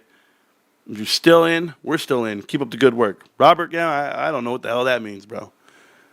This Marantz is legit. There you go, Frank. Hey, hey, Frank. I was right there with Frank, and I was like, Frank, don't worry, bro. Frank's looking around like, hey, man, they're going to make you do something around here, huh? You got to get to work, don't you? I was like, I am working. I'm talking to you. What's up? How you doing? You need a new TV? What do you need, 100 inches? Yeah, no. Anyway, this is hilarious. This guy says, if I'm still in, you're still in. Let's just stop that right there, Robert. Here's the thing, Rob. I'm never not going to be in. So you never have to say, if you're still in, like, it's just never going to happen. Take Peruvian Bull with you. He's a private equity analyst, which he is, by the way. Attended a local university, magna cum laude. Planning on a master's degree at London School of Econ. Yes, I already told you that too. They're all plants, bro. When I called his ass out, everybody tried to coil down. They got real quiet, real quick. Like, oh man, yeah, because I found his old bio. His old bio says, I'm a private equity and analyst, and I'm an analyst for a private equity firm. Blah, blah, blah, blah, blah, blah, blah. Liar. I mean, he's not lying. That's who he is. He just lies about being bullish on GameStop. They all liars, bro. Ian Carroll, him, everybody. Everybody in the club getting lying. Anyway, we're still waiting on, are these numbers out yet? They must be out because they started moving in the other direction. All right, whatever. All right, guys, I'm going to go play some more League of Legends. I'm going to see. Hey, Mr. Autobots. Yeah? No, he was as well. Oh, bro, I'm gonna go play League of Legends. I'm not here to, guys. It's my day off. I play League of Legends on my day off. I don't have time to be hanging out with you guys. Bye bye. This is my life, man. Who's a real gamer in here? Who really does this shit? Just me? What do you say here? Hold on. He says, CCP, you are too funny. Are you still beefing with Ant Trades? Who? Diamond Balls. Who's that? Wouldn't even know that guy. Ant Trades. Hey, guys, if you guys ever want to laugh, right? You ever want a good laugh? Just go to YouTube. Type in Marantz Rantz Ant Trades. I think he spelled it with a Z. Look at this shit right here, bro. This is good right here. Here you go. Hi guys, welcome back to Marantz Rantz. Plenty of good information, a little bit of motivation, a whole lot of truth, no financial advice. So I was looking at my feed. Somebody sent through on the Discord, said I need to check out Ant Trades channel. And he has a new video everyone's watching, 20,000 views, 1 day old. And it's telling me that AMC is going to hit all-time highs. And everyone's excited, and so I'm going to watch it. They said go to 4 minutes. All right, we'll go to a little bit of motivation, a whole lot of truth, no financial advice. So I was looking at my feed. Somebody sent through on the Discord, said I need to check out Ant Trades channel. And he has a new video everyone's watching, 20,000 views, 1 day old. And it's telling me that AMC is going to hit all-time highs. And everyone's excited, and so I'm going to watch it. They said go to 4 minutes. All right, we'll go to 4 minutes. Ant Trades, I have no idea who you are. I saw your channel, and it has like 10 videos, whatever. And they all have thousands of views, which is cool for you. I'm sure you're not going to be ready for this. But here you go. So let's check you out, bro. About this for a little bit. Not sure if everyone saw my full theory video, so Nope. I'm just gonna start this over. Sounds good. And I'm gonna do this from the beginning and pretty much explain to you guys why I'm expecting AMC to see new highs next week. As crazy as that sounds, but my theory is. Okay, that does sound crazy. You're going to see new highs next week? Are we talking like all-time highs? Oh, no. I'll just say no. It's at $6, bro. I just want to remind you, it's at $6. Wow. All right, I'm already going down one path. I'm sorry, Ant Trades. Let's go. It's solid, guys. It really is. So What's solid? We'll start from IP. Do this from the beginning. So really quick. What's solid? Let's jump into AMC and we'll talk about this for a little bit. Not sure if everyone saw my full theory video, so I'm just gonna start this over, and I'm gonna do this from the beginning and pretty much explain to you guys why I'm expecting AMC to see new highs next week. As crazy as that sounds. But my theory is it's solid, guys. That's crazy. When people come through and they say their theory is solid. But I'm listening. Let's go. It really is. So we'll start from IPO on the stock, which was roughly January 14. Now, I believe that this stock and many other stocks, even cryptos, Bitcoin, they trade on 3-year cycles. So you get a shift in the trend after every 3 years. It can go bullish to bearish. Hey, by the way, we know he was totally wrong, but this video is 2 years old, 2 years and 3 months. So 2 years, 3 months, 27 months ago, we made this video. Hold on, he said 4 bullish cycles in a row. Hold on. So AMC went public in 2013, right? December, so roughly January. It's been public for 9 years. So how could I have 4 bullish cycles in a row? Like, are you just talking about in general? Stocks can do that? Or are we just trying to talk about this one? Because the data that you're using is a 3-year cycle, and you have 9 years worth of data. Like, it's kind of suspect just to say something is going to do this based off of 9 years of data. But hey, I'm all for it. Let's see what you got. Because I had a lot of people saying, oh, so if we went bullish, bearish, bullish, wouldn't it go back to bearish? No, it doesn't have to do that. Okay. And I'll get into that. So starting with the 3-year cycles, AMC IPOs roughly January 14. 3 years later, roughly January 17. This is an 100% move from IPO. $11 IPO, $22 3 years later. This is a bullish 3-year cycle on AMC. And then from January 17 to January 2020, you have a bear cycle where you have a repeating bear flag over and over and over again until you get to January 2020 where you get a cycle reset. Now, really quickly, this is when this disaster started, when, the CDC announced the outbreak of COVID in January 2020. AMC really wasn't from January 7. IPOs roughly January 14. 3 years later, roughly January 17. This is an 100% move from. I'm watching you talk. Ant Trades. Hi, I'm Marantz. And so charts, right? You're trying to tell me that the chart, the TA, is going to tell you what's going to happen to the stock price. And what charts do, they actually mimic what's happening to the company itself. Like, I'll give you the example. The 14th, when it actually IPO'd and it triggered, right? Citadel's in there. Who hung out for this rip was in 2015, I want to say, 2014, 2015. SAC Capital, who then turned into 0.72. Steve Cohen, they bought in, so that's a rip there. This 14 to 17 run is distressed credit investors that are infiltrating to the stock.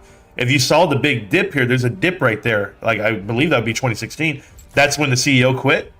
And then Adam Aaron came in, so then it picked back up. It got all the way to its peak in 2017. But you know what happened December of 2016? They went ahead and bought all these movie theaters. I mean, you had that whole timeline, Carmike movie theaters, and then you had Oda movie theaters. Like, this is how it fell off. This is why there's gaps in the chart. This chart mimics what happened to the company, not your cycle theory. Like, where in this chart does it tell you this?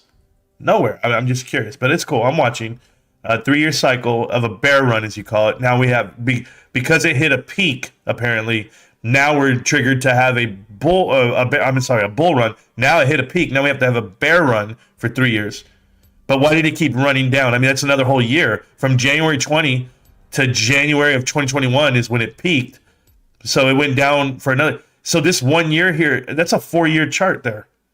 You're going 3, 4, 2? Are you just trying to make the lines make sense to you? All right. I'm IPO. $11 IPO, $22 3 years later. This is a bullish 3-year cycle on AMC. Okay. And then from January 17 to January 2020, you have a bear cycle where you have a repeating bear flag over and over and over again until you get to January 2020 where you get a cycle reset. Now, really quickly, this is when this disaster started, when, you know, the CDC announced the outbreak of COVID in January 2020. No, they didn't. They didn't announce the outbreak till like March or April, February, March. Like, you just can't make up shit, bro. Like, if you're gonna try to make the charts mimic what you're saying, that's one thing. But everybody knows when COVID was announced, so it wasn't in January. It's the first thing. Another thing, when this chart is mimicking, like I can understand. I know the pumps, like the 2018 pump right there on AMC, where like it came back a little bit. That's because they did a special dividend and they offered, like, they got a bond all the way up to Silver Lake. Silver Lake gave like $600 million. Like, I know these pumps. Don't do this, and trades. Don't do it. AMC really wasn't doing too great in that time to begin with, so hedge funds start shorting the stock, thinking, oh, you know, with the COVID lockdowns and everything, we could drive them out of business. And so they short the shit out of the stock. Retail catches on, starts buying it, holding it, never selling it. That is not what happened. Retail was not in the stock in 2020. Nobody was buying this damn stock. Maybe like a couple of idiots here and there, but nobody was in this damn stock.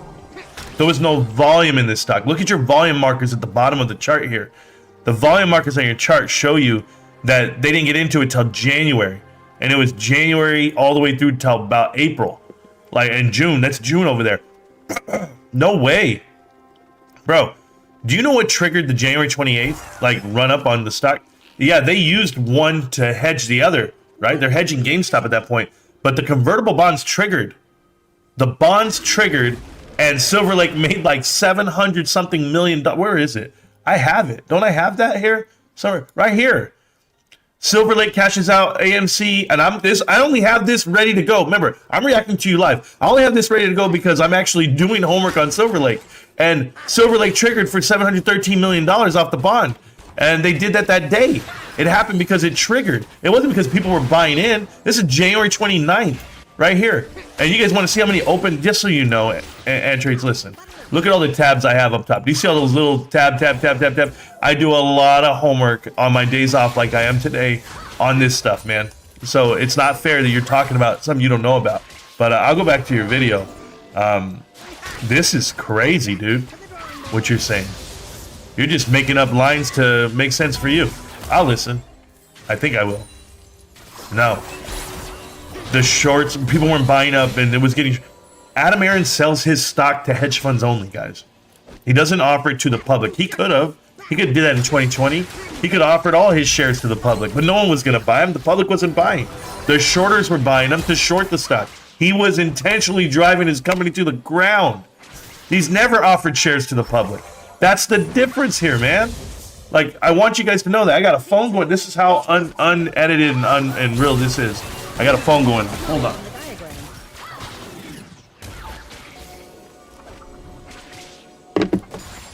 I'm back. Bro, don't you know the MO? Like, this chart doesn't show you anything. I'll listen. And then this is the mess that you get because of that. So January 2020 to January 2023, 3 years. Again, this is another bull cycle. From here, it was about 424. We're trading at 606 right now. Hold on. You're trading at 606 right now, so that makes it a bear. Hold on. Bro, if you do this chart a week ago, 2 weeks ago, the stock was even below the 4. So is it a bear cycle now?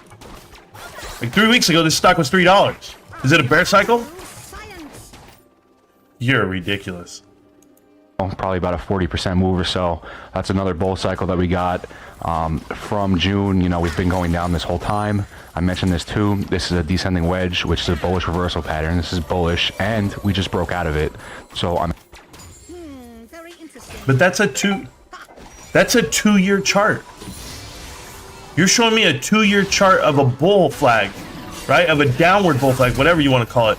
And because I don't even care. Look at this. January 20th is way over there. That's the 3-year. Now for your next 3 years was a bunch of bullshit that happened in the stock. It got manipulated beyond belief. Did your 3-year cycle factor all that in? I'm expecting to see new highs. So that's 3 years there, and Okay, so when you get the cycle reset here, the algo starts running this pattern here. Okay. These three fractals that I've talked about a million times with you guys. You get this movement here that leads up to the rip in January. Okay. Now I know I mentioned that this is, I say, oh, we hit all-time highs here. Obviously we didn't because the stock price was higher back here. But for the sake of argument, for simplicity's sake, I say all-time highs. Really, I'm just running a fib extension off this, and that's where you're getting your peak. So I'm gonna explain that later. I'm gonna try to clear that up a little bit for some people. Now, so January 2020 to January. I want to show you guys. Really, I've talked about a million times with you guys. He's gonna get all-time highs, this movement here that leads up to the rip in January. Now I know I mentioned that this is, I say, oh, we hit all-time highs here. Obviously, all it was to fill the gap. Do you see the gap there by 2017? There's a gap, and that run up just filled the gap. That's all it did, and it came right back. But like, there's so many things that can be explained on this chart. This guy, I mean, and trades. I'm gonna tell you something, man. You can't do this kind of stuff. You can't just draw lines and tell people it's gonna hit all-time highs just to fit some type of narrative because you're getting clicks and views. This is the wrong way to do it. Go ask Astro. Go ask Trey. Go ask Matt. It's gonna ruin your life, brother. I'm trying to help you. You're completely wrong. With your own chart, I'm looking at your chart. Your chart has a 4-year, and then a 2-year. And you called it 333. That doesn't make sense either. Because the first run was 3 years worth. I mean, I don't know where you started out with that number and why it's wrong, but your boxes here that you made, they don't match either. I'll explain. Actually, we didn't because the stock price was higher back here.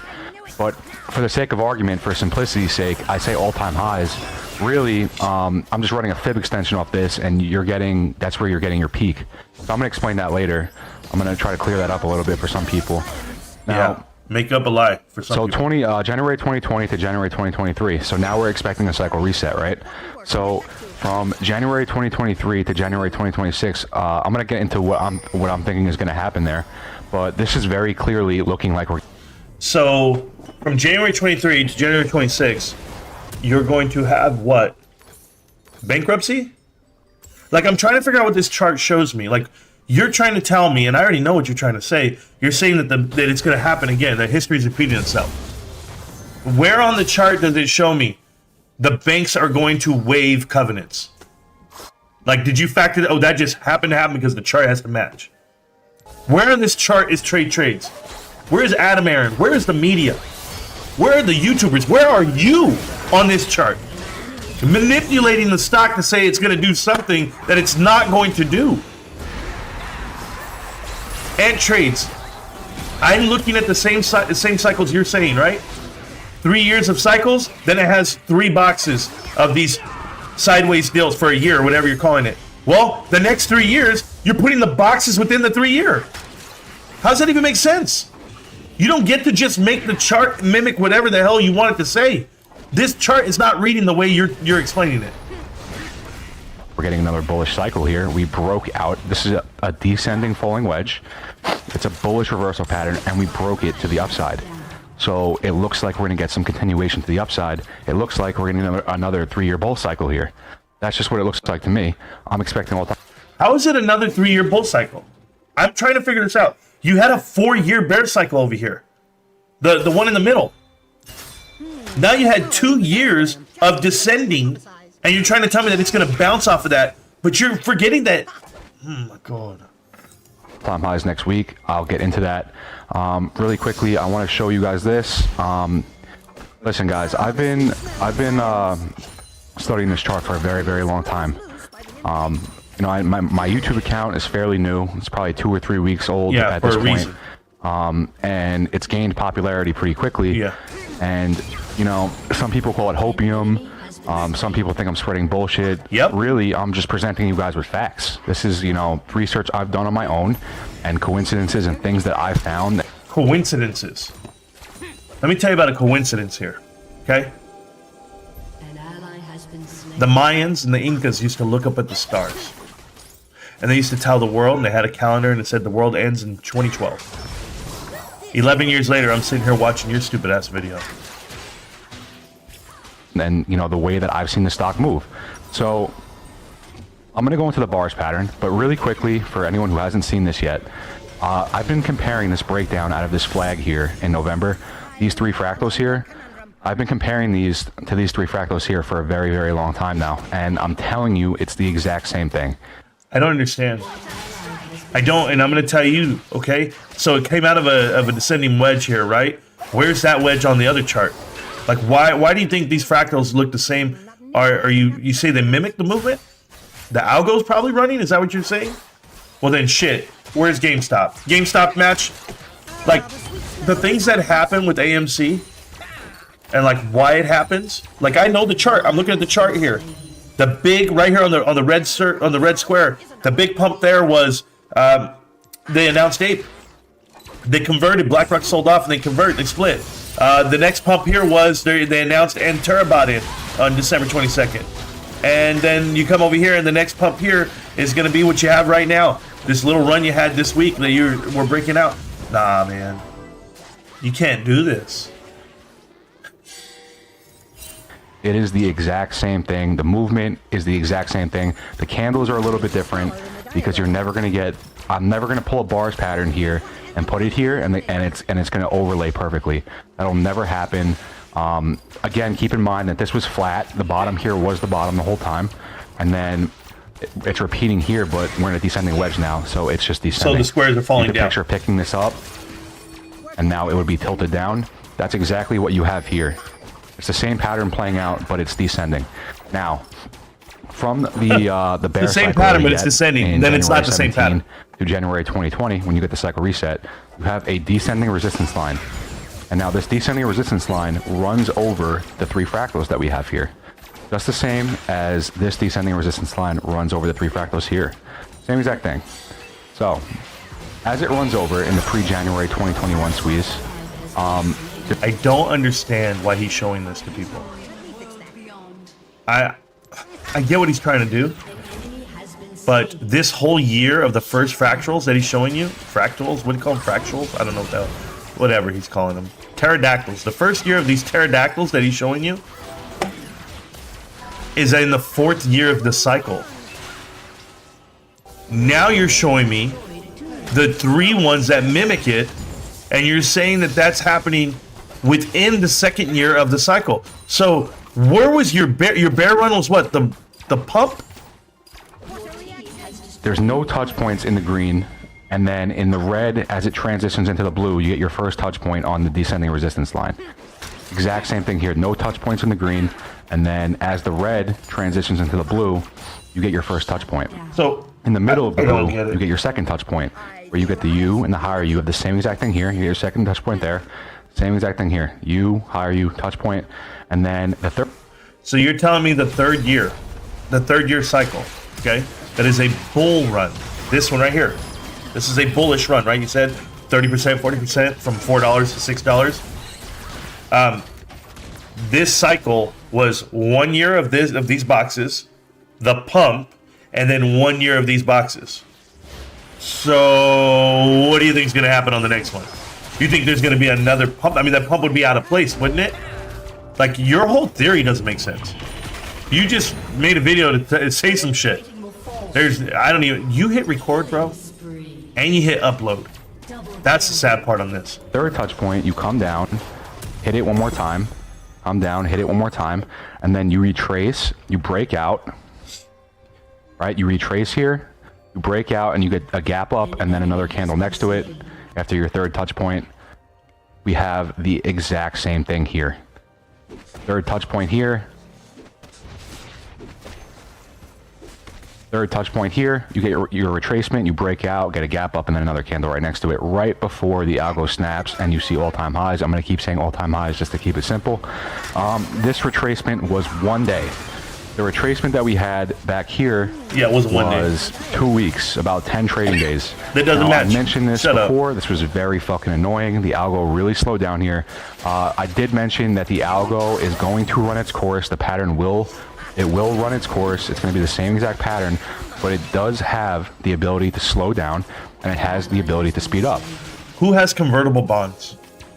Like, you say this triggered, right? I mean, this took off the first time in the little fractals, and then it had new all-time highs. What is the catalyst? Where's the volume? What are we missing? What am I missing here? Because I know what you're missing.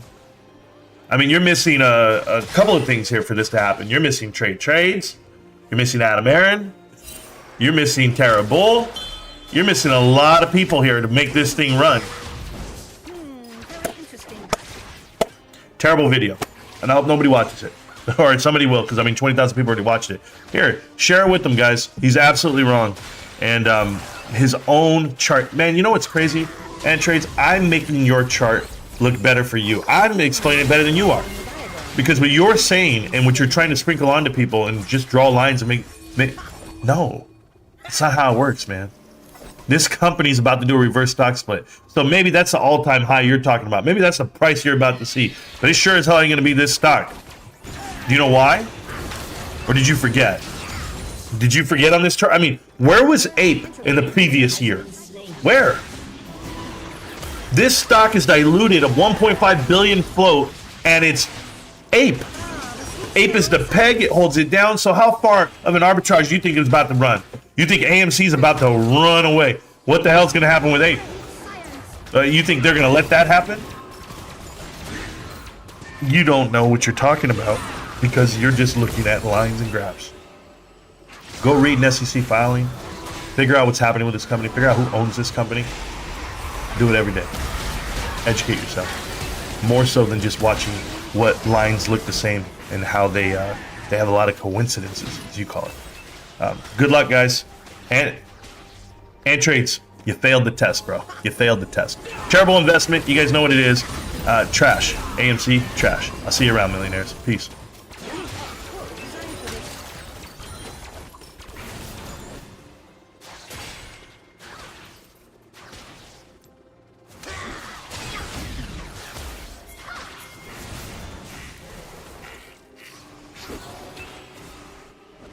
One step closer to greater understanding. That's smaller than the diagram. Ah, a sweet smell of science.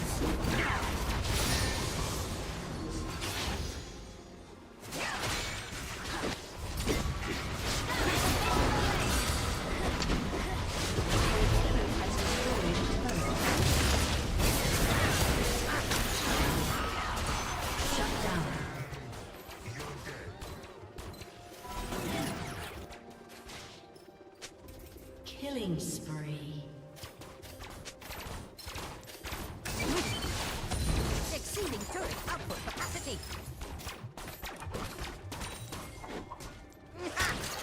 An ally has been slain. Executed.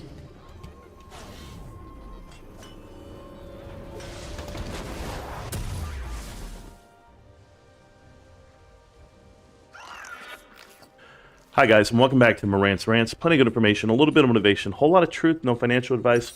Full disclosure, this is going to have a lot of cussing involved, and I don't like to cuss, but I won't, but someone else will. I'm going to play a video for you. You guys can react any way you want, but right now this is a one-take session about Bed Bath & Beyond and the cult that is. So, let's check it out. Did anybody notice that the inventory levels are 0? Or was that just pointed out by something that was nefarious that was sent to me that, how do you explain this, by a shell? I don't know. I didn't look into it. I haven't had time. This happened about 2 hours ago. And what was it? It was a screenshot of an MOR that showed all inventory levels for Bed Bath & Beyond, Bye Bye Baby, everything. Okay, but why the fuck is the fucking goddamn fucking the fucking one who's like behind the plan administrator? Why the fuck are they hiring fucking 8 fucking executives then? For a fucking stock that doesn't exist. Make goddamn fucking sense. And again, the shills out there, they want to talk shit. Let them. I could give a fuck less, man, what your opinion is. Your money's not even on the goddamn table. It's like you're screaming at the fucking goddamn like poker table. Do this with your fucking money's not on the table. Shut the fuck up unless you got fucking money to risk. I can give a fuck about your opinion, but the facts are the facts. And look, like, you know, why is the excuse me, why is the plan administrator hiring 8 fucking executives for a company that's essentially nothing? Why the fuck is this company even coming out of restructuring if there's nothing left? Why? These are the questions you need to be fucking asking, fellas. My favorite question. Damn. You know, Alex cussed about 18 times there. And the questions I ask Alex are totally different questions. I ask all the real stuff, like why are you still making videos about something that doesn't exist anymore, i.e. the shares of Bed Bath & Beyond. As I've said in the past, and I'll say it today again, you have 0 shares, I have 0 shares. We have something in common. And the value of them is that. But here's the crazy part. For you and Gabby to be living the time of your life out here, I just tell you, at what expense? Whose expense? You know, there's a lot of people that watch your show, and for whatever reason, they're going to believe what you have to say because you've deleted videos, you've tailor-made this echo chamber that you have. I mean, I know hundreds of people that are banned off of your subreddit, another 100,000, thousands of people that can't even get messages to you guys and tell the truth out there. So I make a video. And I go, okay, maybe someone will click it, maybe someone will watch. Just one. I just want to save one person. And you can't save them now because the money's gone. All the questions you're asking, right? All the questions that you don't have an answer to, I would inverse that to you have so many answers that you're not willing to put them out there. The answers that were given to you in the DD over almost a year ago now, where we told you private equity was sweeping in on the company and they were going to tear it apart from within. So you partnered up with everyone out there that wants to ride your coattails, but I won't do the same. I won't give you the luxury of running your cult to the ground. No, they deserve better. They do. And when you say you want to team up and partner up, PB, oh, I want to partner up with GameStop investors. I want them to come over. You want to kill Superstock. You want to create your own platform because you have to find a new grip. You have to find a new crowd to suck into. Here's the difference, though. You didn't make one GameStop announcement to say that they were going to be, that you want to be partnered up with them until your shares hit 0. Until you guys ran out of things to talk about. Now it's GameStop. The only difference is GameStop will never partner with you. GameStop investors are infinitely more intelligent than you could ever give them credit for. And this whole I hold both crowd, man, you hold both. Okay. Where's your earnings video? No? Where's your update video on Player announcing that they're going to do their trademark, you know, they filed for it yesterday? No? No updates on GameStop? No videos on that? Just a grift live stream where you're asking people to send you $500 so they can do a meet and greet. Show me where to sign up for the $500. Guarantee me a spot that I get to meet and greet for me to pay $500. Guarantee me that. And for your little boy Michael over there, yeah, let's all do a cage match. It was hilarious. Hilarious. I don't like to associate myself with individuals like you that are broke now, that refuse to learn from life's mistakes. But your biggest mistake was following the money and the greed and the grift that you're doing.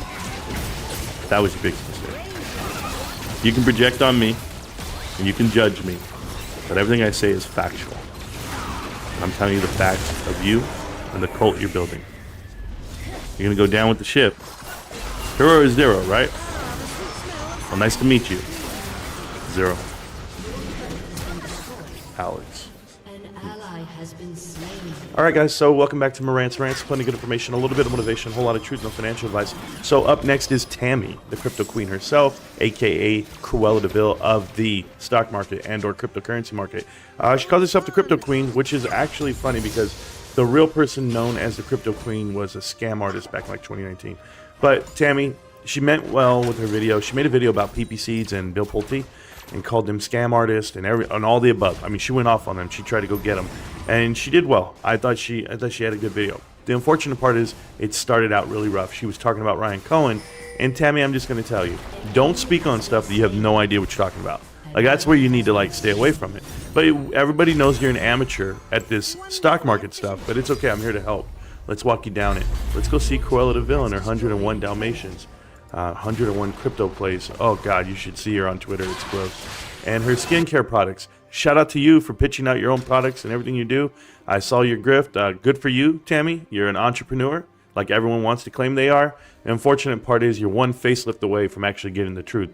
Let's see what it is. Yeah, personal shots, physical. Sure, I'll do all of it. I don't care. It's entertainment. Let's get it. Well, hello there, ladies and gents. I'm Tammy Crypt your Crypto Queen. Thank you so much for popping by my channel. And tonight we're going to take a break from cryptocurrency and go down another path, still having to do with the financial sector. But this is more of like a conspiracy story and how you shouldn't trust any one person that you watch on YouTube or on TV, because those people could be leading you down a very... I shouldn't trust people on YouTube? Like you? Maybe you're leading me down a very bad path right now. But it's okay. I just have one bone to pick with you. I told you. Second half of your video is actually what I would be doing, right? But the first half, no ma'am. Very dark and dangerous path. And we are talking about conspiracy theorists tonight, especially those conspiracy theorists who have gotten their followers involved in a stock called Bed Bath & Beyond. Yeah, that Bed Bath & Beyond, the one that's now bankrupt. You know the big box store, they sold all kinds of bedding and bathroom stuff, and your grandma didn't go there until she got her ginormous coupon in the mail. Well, they stopped doing the ginormous coupons, and that's why probably it went bankrupt. But yeah, we're talking about that. You see, it's stuff like that. The hyperbole, like where you just say stuff. That's probably why it went bankrupt. That's not why it went bankrupt. It went bankrupt because private equity swept in, and they started doing things like share buybacks that they didn't need, over $12 billion worth. They used all their cash. They signed bad deals. They hired poorly. They actually infiltrated themselves with private equity so they could gut the company, carve out assets. Vulture capitalism. It's been happening in America for the last 50 years. Where do you live? Under a rock? I'm just asking. So before you start talking, Tammy, educate yourself. But let's go for it. So Bed Bath & Beyond filed for bankruptcy this past April 2023. And that's what kind of kickstarted and jump-started this whole thing with people believing, oh no, it's probably not really going to go bankrupt. Ryan Cohen is going to swoop in and maybe pull some kind of short squeeze, and he's going to save the company, and quick, we need to start loading our bags full of Bed Bath & Beyond, so we're going to be, by the time this is all done, we're going to be millionaires. And that's what these people actually believed. Now, why do they think that Ryan Cohen, of all people, would kind of swoop in and save the day? Well, he's known as like an activist investor. I personally don't think that at all, but people in this sect believe that he is.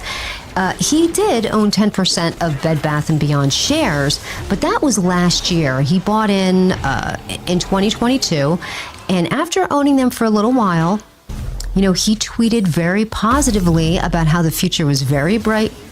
I want to explain, okay? Not only did Ryan buy in for under 10%, and that's very key, by the way. When he bought in under 10% on purpose. And he wrote a letter to the board of directors. So I don't know if you think he thought everything was great. He thought the company was good, or he was positive about it. He wanted to see fundamental change. The difference that happened with this company when he bought in was that they did a share buyback on purpose to elevate his share count. And in doing so, it lowered the price of the stock. So what the hell did he do? He went ahead and filed and said he's selling. And at that point, okay, and he held the stock from March 2022 all the way to August, yes. And he was in a window where he could sell his shares. And when he sold his shares, he made an announcement first, okay? They pumped the stock and he got out and he took some profit. But do you know what they did by pumping it? They unleashed what you see today. They unleashed PP seeds. They unleashed ABC. They unleashed Bill Pulte. Like, you don't understand the grift and how it works. See, they don't even understand it, Tammy. Like, when they make videos and all of a sudden they get thousands of views and thousands of people show up to a live stream, they actually think it's real people. It's not. They're bots. I know you weren't here for the AMC pump and dump that it was 2 years ago, 2.5 years ago. Matthew Kors had 60,000 people in his live stream. He now has not even 1,000. Like, let that sit in for a second. You got guys like Pi-Fi, who was running 2K people on a live stream. Now he's at 200, 300. There's a reason why these guys have all fallen off, because they're not real people pumping out this misinformation. Yes, PP Seeds is a real person, and he probably thinks he has a real following. He's going to find out very soon how big it really is. It takes time for these pump and dumps to play out on you. But this is not conspiracy, young lady. Ryan knew what it was. He walked in, he saw if he could change anything, and he couldn't. And I've already spelled out what happened there. If you go watch, I have a series, it's called Connect the Dots. There's 43, 42 volumes of it. You can watch every single one, and maybe you'll learn something, and you won't just sit here and speak out of your ass. But secondly, you'll understand, if I'm not naming one, I apologize, but Blackstone, these private equity firms that are out there rocking the world, they've been doing this playbook for 50 years. So we uncovered this. We let you know how it was going to be done. Ryan's fully aware that private equity is there. And guess what's not present in GameStop? Those villains, that private equity sector, that's about 7 or 8 big boys. The names come in and destroy your company. It's not in GameStop. They pushed them out. But I'm going to let you paint Ryan in a bad light right now, and I'm going to fix you, or I'm going to try to. For Bed Bath & Beyond, and people felt like this was a signal for them to really ape into Bed Bath & Beyond. So a lot of shares were traded, and it caused the stock to skyrocket. I think it went up like almost 50% in value. I mean, you're embarrassing. You're absolutely embarrassing. The stock was at $5, $6. It went all the way up to like $6 in July. That is not 50% up in value. He bought in at 15. So where did it really go? What he did was from $6, it went all the way to 30, yes. And people were FOMOing in, as they do for a lot of other stocks. You can't put the blame on Ryan Cohen for that. He took minimal profits on a position that he put out. Yeah, 60 million, 90 million, whatever it is that he ended up making, that's minimal profits for a guy who's worth billions and putting out billions. You don't think so? His GameStop position was once worth $1.9 billion, and he didn't sell a single share. Yeah. But you want to paint him out for 60 million. He just tried to skate for 60 million and paint him out that way. He didn't pump the stock, and he didn't dump the stock. He left the company because he saw what it was. We all did. I sold my shares as well. A lot of other people did too. And I told everybody, there's not a merger coming. There's no acquisition coming. Because in retail, there's a thing called culture. This is what these guys don't seem to understand. I'm talking about that whole damn crew that you called out. PPC, ABC, Kais Malej, Michael, all, I don't care who they are. They don't understand retail, the business. The aspect of business is to create a culture where you delight the customer and they come back, and it's called layered growth, and they never leave. The e-commerce shopper returns more every year. Every 5 years, they never leave, guys. It's continued growth. That's real growth. Yes, it's pragmatic, and yes, it takes forever, and it's not instant gratification like all these kids want. They don't want to build wealth. They just want to get rich tomorrow.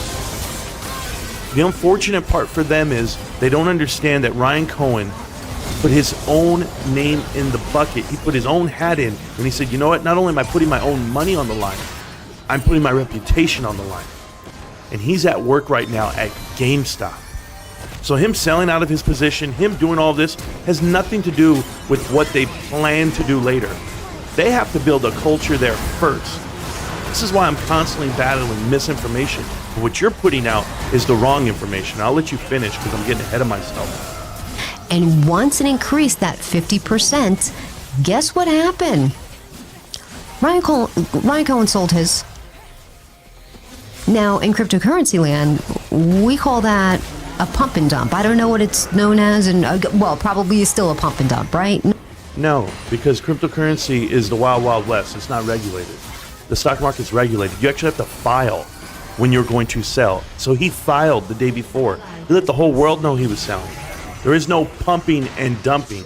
Was he involved in a pump? Did he put out a tweet and say, hey guys, this is going to the moon. This is a great company. I can't wait. I'm here forever. Did he? That would be pumping, right?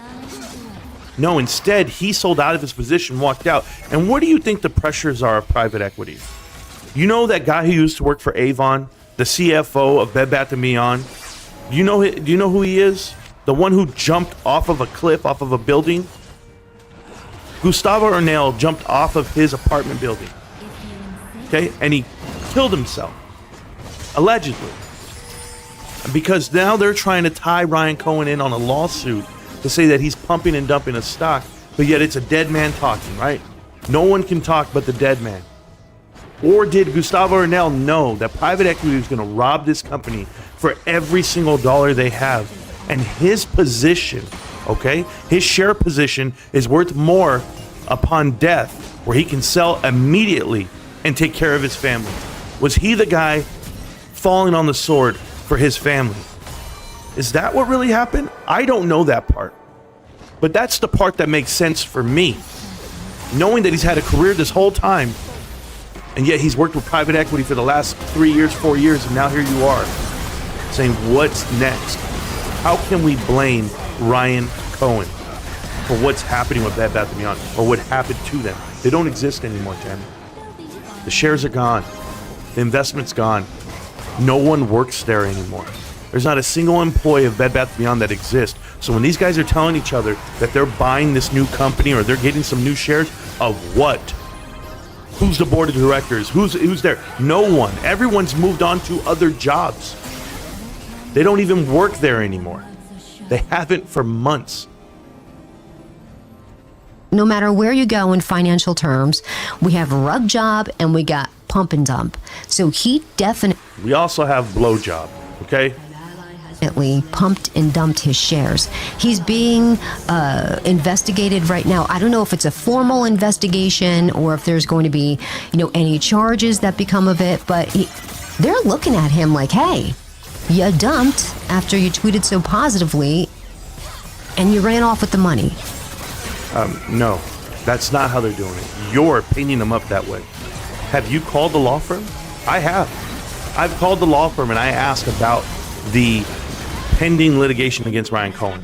And I asked, who are you suing and why are you suing and how's this working? You know what they did? They did what ambulance chasers do. They said, what we're trying to do right now is gather how many people lost money on this pump and then see who sold securities during that window. And then what we're going to do is see if we actually have a case. But let's smear the name of Ryan Cohen and Gustavo Arnel while we're at it. Let's do that. Let's paint out this bad headline so people like you can just keep on parodying it. What do you think they're going to do with PP Seeds and Bill Pulte? What do you think these ambulance chasers are going to do? Some lawyer's going to get a hold of these guys, right? And I know you said all about it in the second half of this video, but my point is you need to learn to separate the two. You need to learn to separate those grifters and those bad actors from what Ryan Cohen really is. Ryan Cohen walked in, he saw what it was, he tried to fix it, he couldn't. They backstabbed him by doing a share buyback. They didn't have to do that with the cash.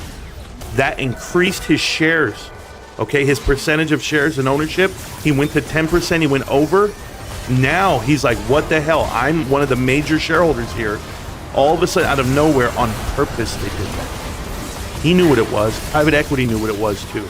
And he knew how it would look. You don't know what the hell you're talking about. That didn't matter. The conspiracy theorists still believe that Ryan Cohen would swoop in and save the day.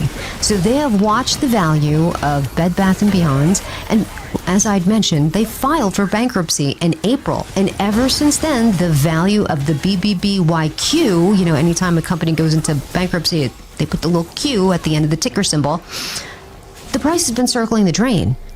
But that didn't matter to these conspiracy guys. They're like, DCA into your position, hit the dip, buy more.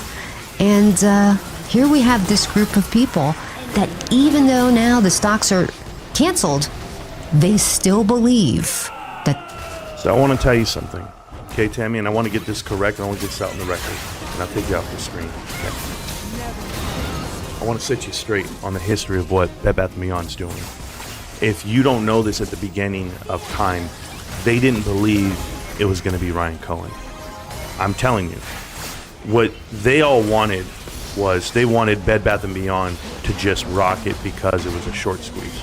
They felt that there was manipulation going on, that these shares should be worth so much more because it's run before, it's going to run again. They didn't start putting out that DD of Ryan Cohen and potentially saving the company or coming back in and buying it out till about February timeframe. I promise you, I've been there the whole time. They've been changing their narrative. You got a guy on the show named Michael who bought in because he believed in Sue Go. It had nothing to do with Ryan Cohen. Today, right now, he won't talk about Sue Gove. All he talks about is Ryan. And Ryan's going to save us, and I know why I'm here. Or Bill Pulte's going to save us. That's the new headline. Bill Pulte comes in and says, yes, I love your show. I like you guys. Do you know why he's there? Tammy, do you know this? I ask you. Bill Pulte came to our show, this show right here, a month and a half before he ever went to PP show. And do you know what he said? Marantz, why are you so critical of me? And I told him why. Because I'm critical of everyone who just speaks to speak. If you're going to pump AMC, if you're going to pump Bed Bath & Beyond, you better have good reason, because I know it's private equity. I know who owns the company. I know who controls the company. The bondholders do. And this is living proof. So when he knew he couldn't infiltrate this chat, these people right here, oh, he came here. And you couldn't get anyone in my crew to go over there and be like, you know what, Bill Pulte's a good guy. We're going to ride with him. No, I was very respectful with him initially. But the minute he went to PPCs and he found out he can manipulate those people for money, oh, you don't think it's money? He's not giving PP cash. Those guys are. People. I see people tweeting them out, 500, 500, 500. Who are they? What are they? What are they looking for? The stocks are gone. The shares are gone. But Bill Pulte's in this just like PP. Out of nowhere, they became the narrative, which they were never. That's not the way this was going to work out. Some crazy man by the name of Kais Malej came out here and told everybody the merger was going to happen. They're going to have a baby. And I said, you're crazy.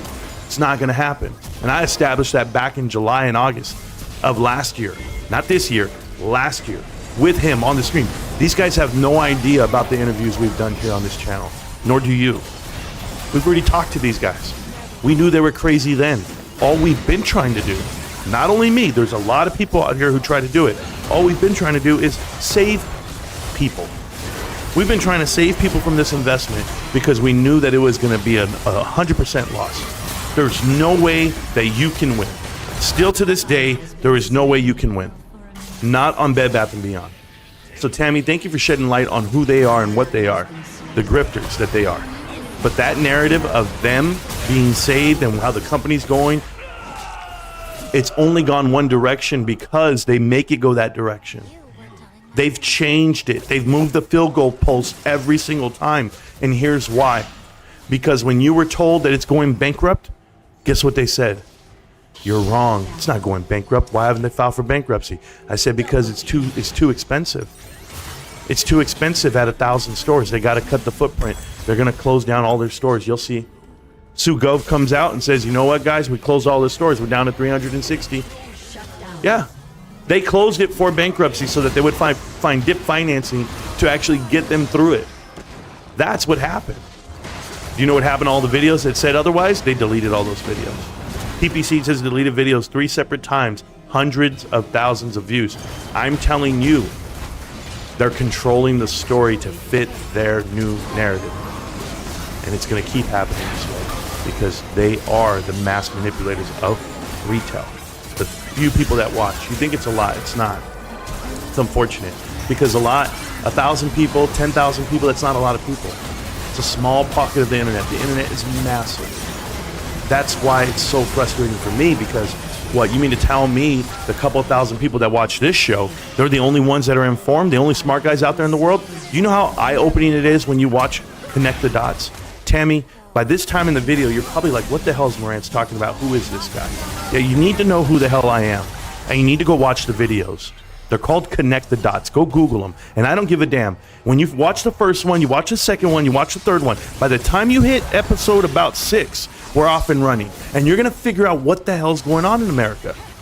And by that time, hopefully it's not too late for you. But you play in a space called cryptocurrency, and you don't even know what you're doing to people. You don't know it because you're grifting on yourself. Do you see how many affiliate links you have on your shit? Do you know what you push out? You're pushing out the wrong things in life. A gamble, a hope. See this company? See, I don't pay attention to the stock price every day like some people think I do. I look at the price that I could buy it at, sure. But I look at the fundamentals of this company. And it's run by Ryan Cohen. He's a CEO. Happens to be a young entrepreneur that is a billionaire that has plans to battle back. He is an activist investor. But by being that, maybe you need to be an activist investor yourself. Maybe you need to go and shop at the store. Maybe you need to do all the things. But no, None of you guys shop at Bed Bath & Beyond. You can't shop there anymore. You can't shop there today.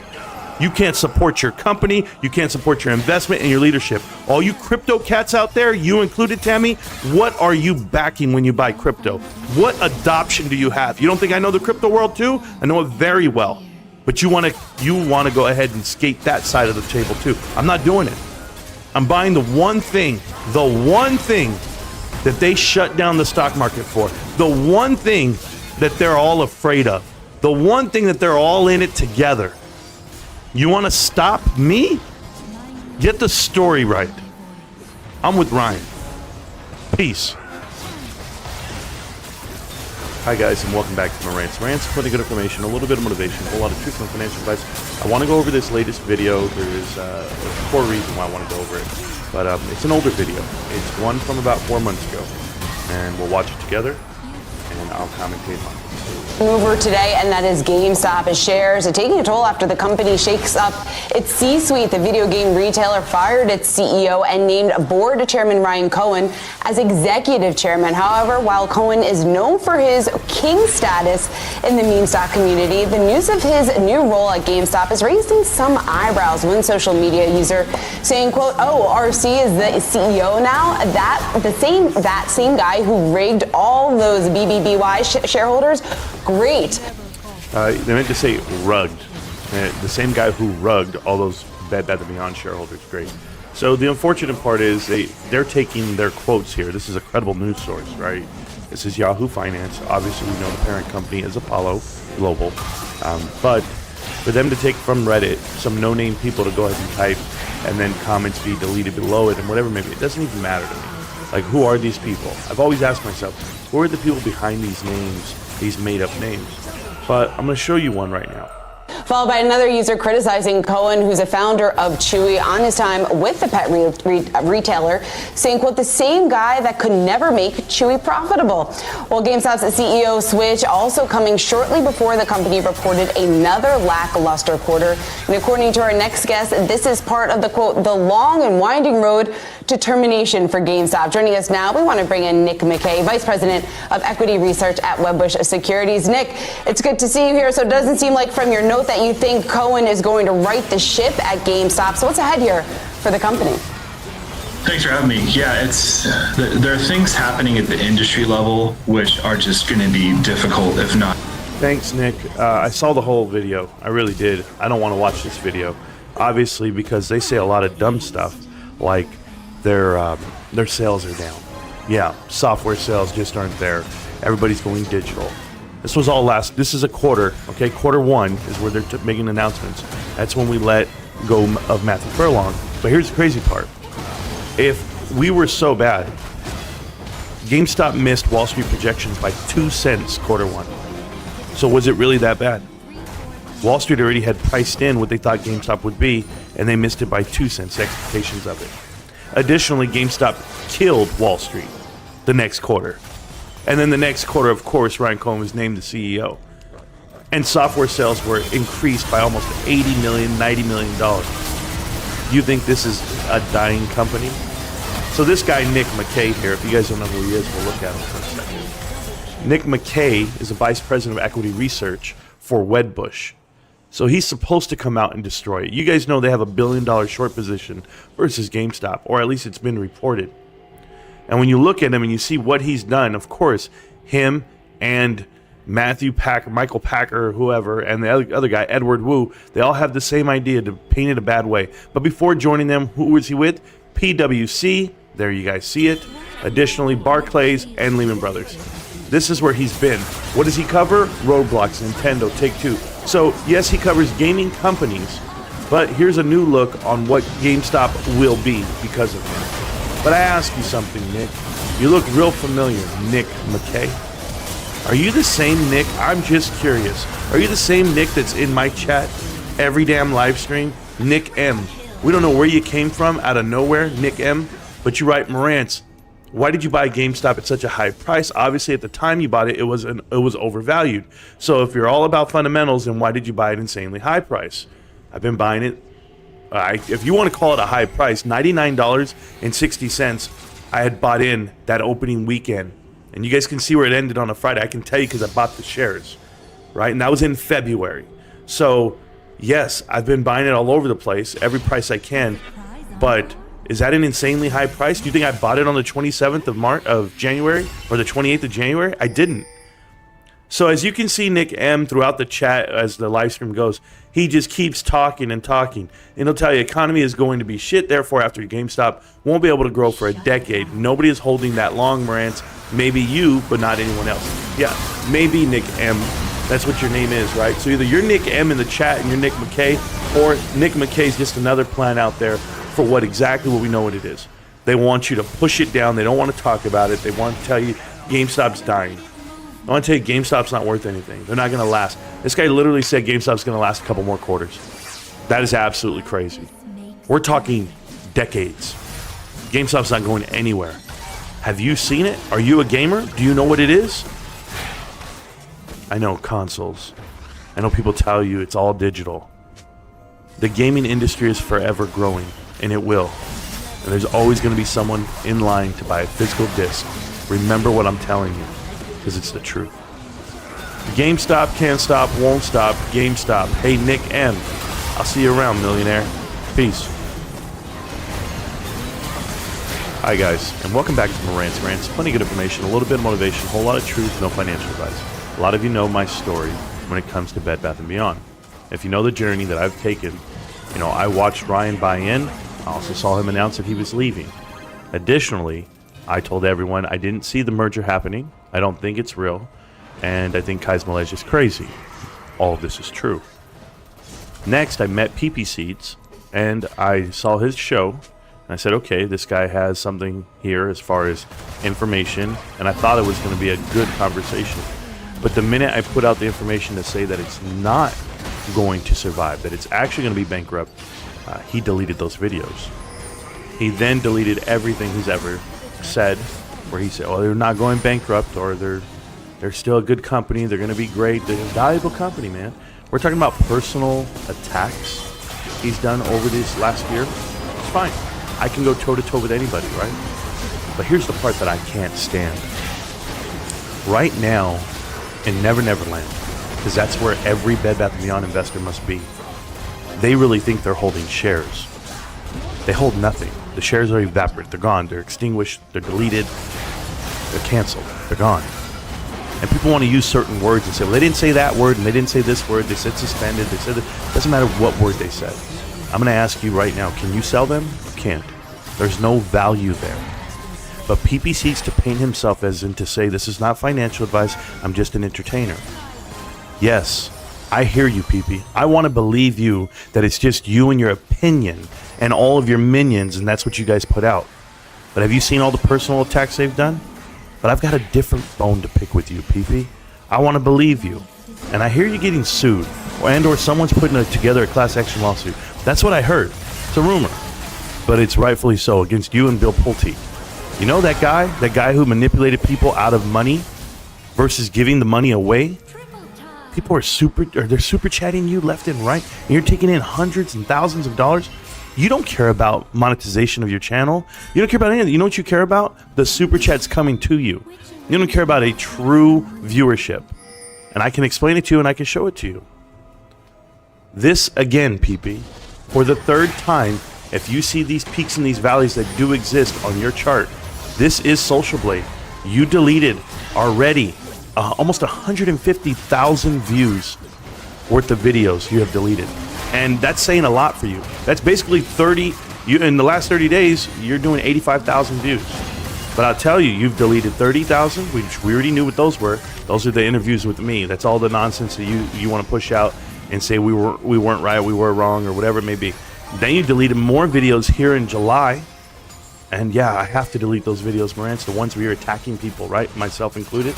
And now you just deleted even more videos, the most you've ever deleted.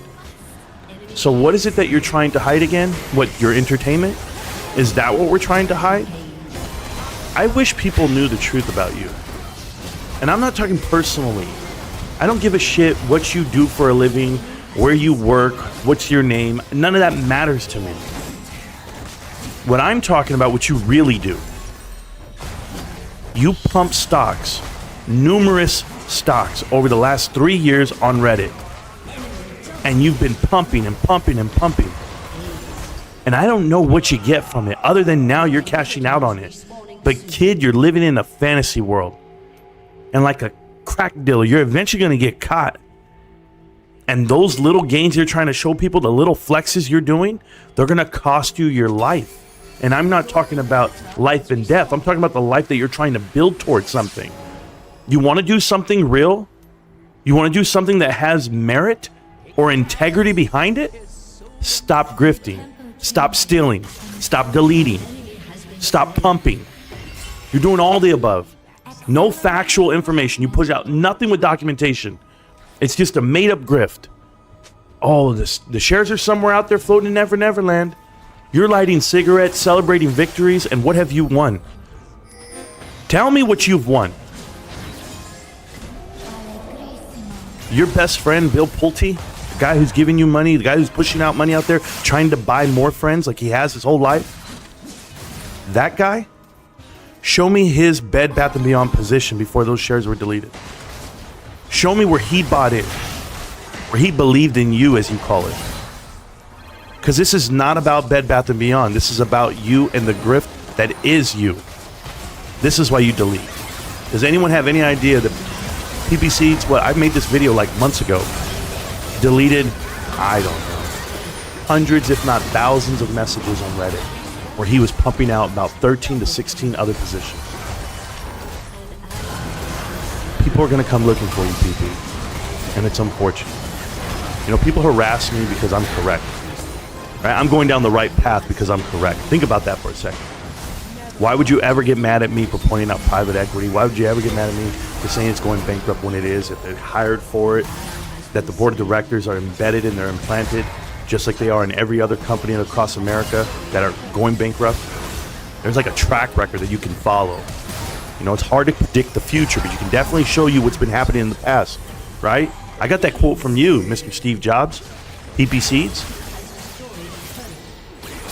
I have respect for individuals that can stand on their own words. You say you're entertainment, then why are you deleting it? You're in trouble. And we all know it. But remember, I've been here a long time. I've been making videos for a long time. And I don't have to remember what I said in the past or how I said things. Because when you speak the truth, it doesn't matter. You don't have to remember the lies you said. But you're like Thomas James. You're like Trades. You're like Tony De Niro, who's now admitted defeat and left. Well, let's see what you got.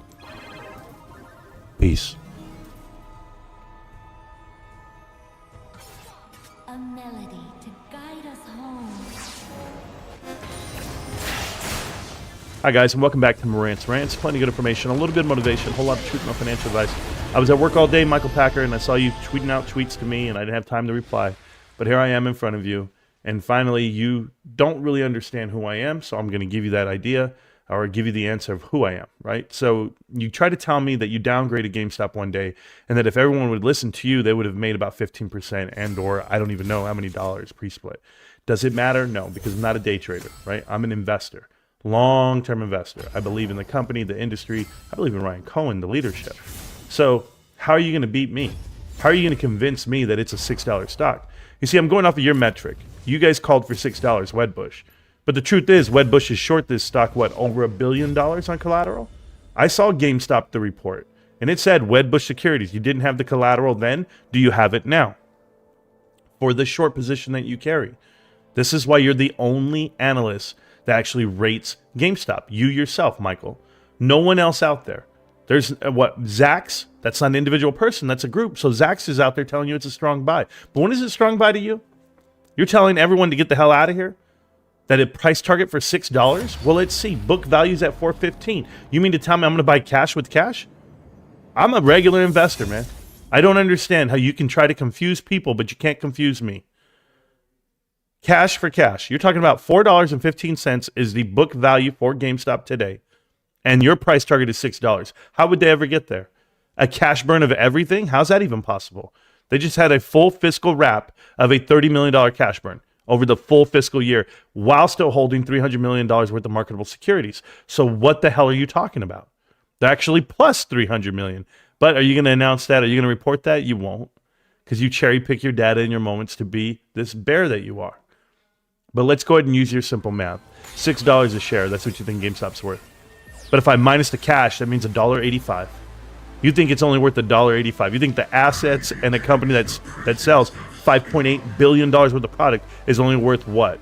$600 million? That's what you think they're worth at max? Oh, who's going to buy it? Everybody at that point, right? Even you. You're on the wrong side of history, and you always have been. But I know why individuals like you exist. Because long-term investors like myself that are 30 years, you're less, right? You're my senior 30 years. And I'm going to tell you something, old man. You need the money today. You need to cash out today. You need to show profits today, because that's your job. Short-term profits. Profits annually. You have to show some type of increase. I don't.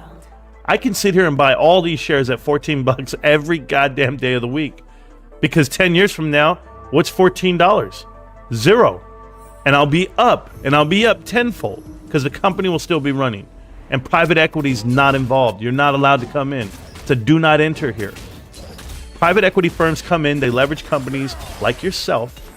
They leverage them, and then they put out the FUD campaign, the misinformation campaign. You yourself, you partnered up with Edward Wu, a former employee of Wedbush.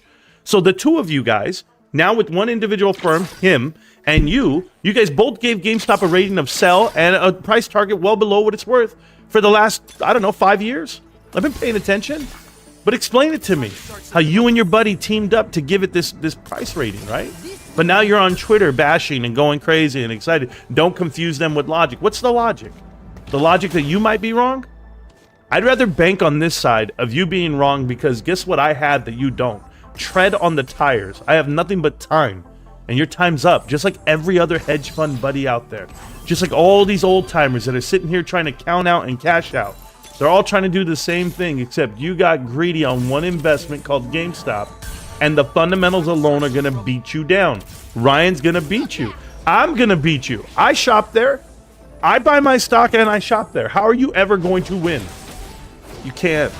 It's inevitable. I look at you and laugh. Look at me. It's too easy. It's too easy. And I go to work. I have a great career. Take all my money, go down there, and I spend it happily. And I will. Because I know what it's doing to you. It's eating you up. GameStop. Can't stop, won't stop. All right, guys. GameStop. Let's stop the video. I'm not Let's a day stop all trader. this shit right now. I'm not a swing trader. Okay. Don't care I'm a about decade that. trader. Okay. I'll see. Boom. Hey, are you guys there? Are you guys there? Hey, listen. Oh, there's some audio going on. Hold on. Can I hear? Oh, that's the game. Okay. Don't care about the game. Listen to me, guys. Listen to me. The game. I'll get to the game. Oh, while I play the game, I'm going to talk to you. Okay. So that was GameStop. So absolutely, we're gonna do the meet and greet at GameStop. They went ahead and I got the green light, and they want me there. So very excited about it. I got to call my wife and share it with her. What does it mean? It means we're gonna do giveaways on site at GameStop during the launch of the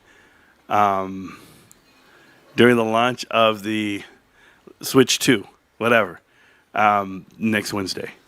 So I'm so excited right now. I've got to get all my donations together. I got to get everything together for the giveaway. So, yeah, dudes. It's going to be freaking awesome, dudes. It's going to be freaking awesome. Okay, if you want to help out the channel, you know how to do it. You have a week to get here to figure it out, whatever. If you guys need a mailing address, if you want to help out, you can. What am I going to do? I just donate everything I have to GameStop. You guys know the way this works. I'm very appreciative of everyone and everything. That's what I can tell you.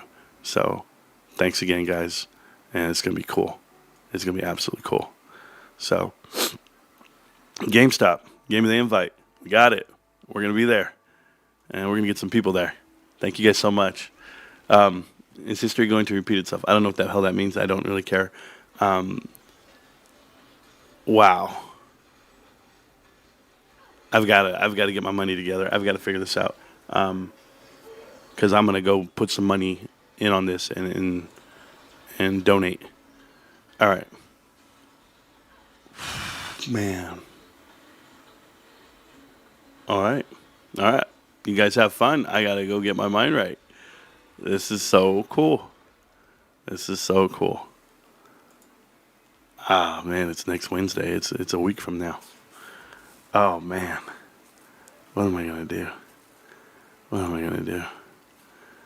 All right. Yeah, I mean, I'll answer any of your guys' questions if you guys have questions. But so, yeah, GameStop had called and left a message, and I had like no idea what was going on. And they were like, "Hey, we want you here," and I was like, "Oh, yeah. Why wouldn't I? Why wouldn't I do that?" Man, that's awesome. I'm so pumped. Give me. I don't know. I'm out of my skin right now.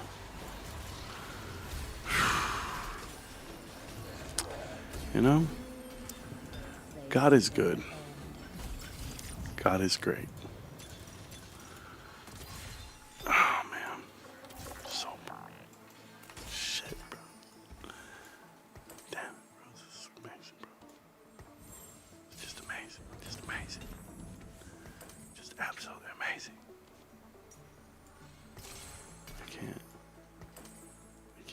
I can't get enough. Oh, Amo likes to watch the game. It's my fault, bro. He likes to watch me play. He likes to see how my setup and stuff, like what I'm doing. I still don't know what I'm doing. I'm figuring it out. That might be my next guy.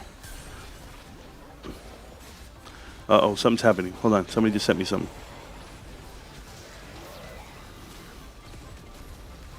Oh, you think it's hedged to it?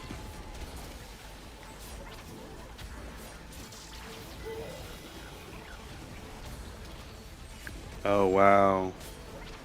Okay. Yeah, they're using that T-Rex shit to hedge GameStop, and it's versus Nvidia.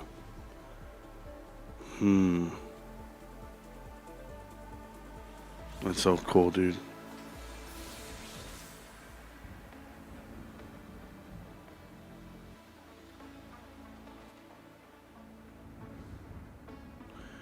So cool. Yeah. They should run.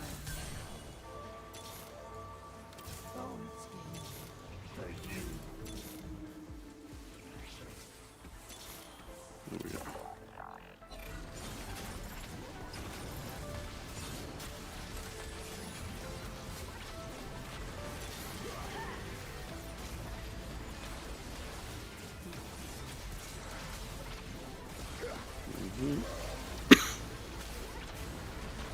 He's a big boy.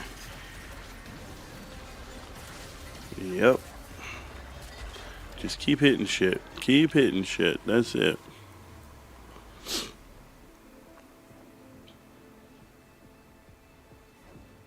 I need Gargus to get level up. That's what I need right now. I need Gargus. So I'm just going to give it to him.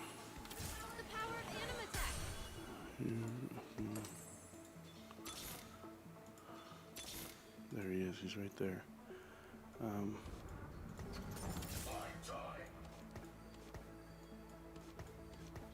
Yeah. I'm trying to get there, but I can't get there. I'm trying to get there to the front line. Remember, you always need a front line when you play this game. And like, this guy's got a good squad going. He's got some problems going, but I gotta be able to kill him fast enough. Let's see. 1 down. 2, 3 down. There we go. This one's gonna be tough. Oh, got them all. Yeah, still haven't lost a round yet. I'm gonna take notes, bro. Oh, man.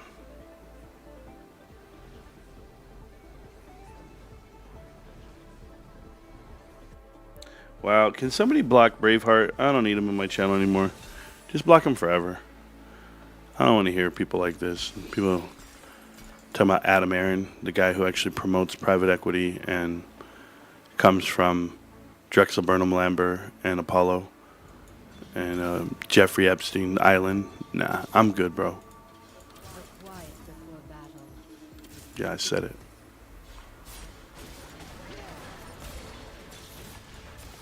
There we go.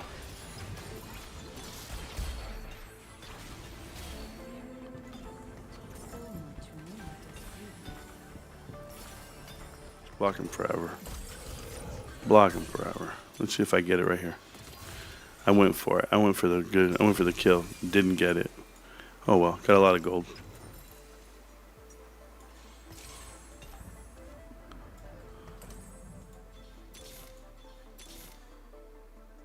No. Nope.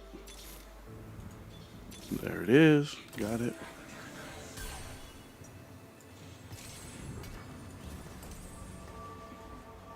For now.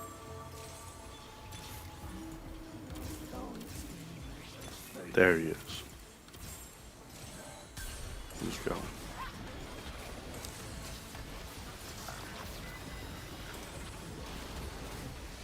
This one's tough. That guy's tough in the middle. And they're hitting hard.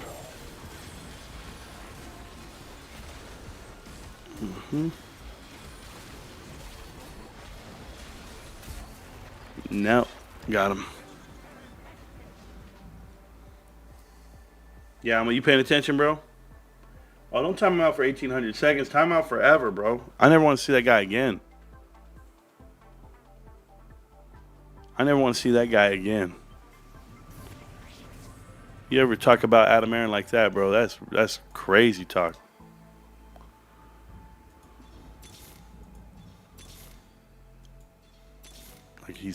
Like Adam Aaron's a good guy. Guy robbed retail, bro. Why is no one talking about it?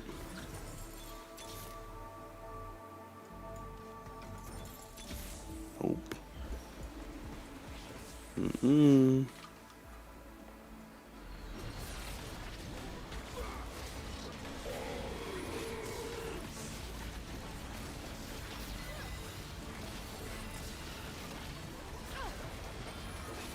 Well, this guy's gonna be tough. He's built to prevent magic damage. I lied. I lied. Dude, I haven't beat this guy yet. He hasn't beat me either. We haven't fought each other yet. A boombot guy. Okay, cool. Let's find out. We'll fight right now. There we go.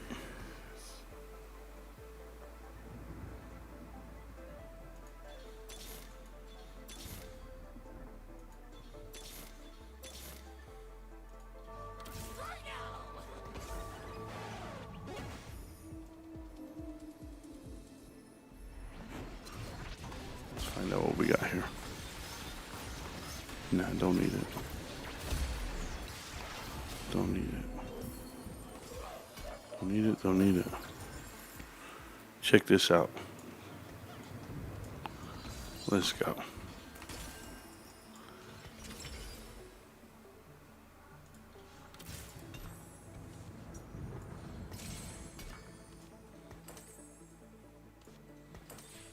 Just the way you are.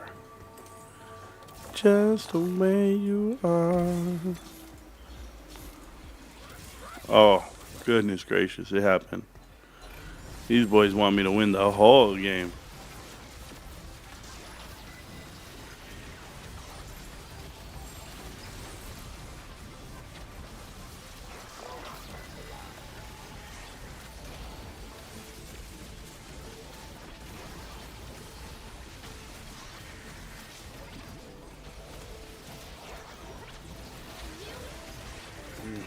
Tough.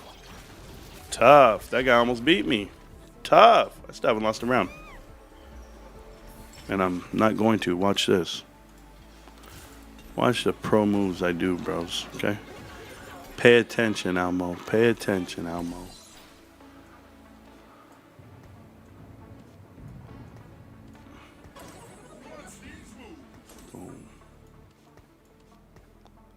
Pay attention, bro.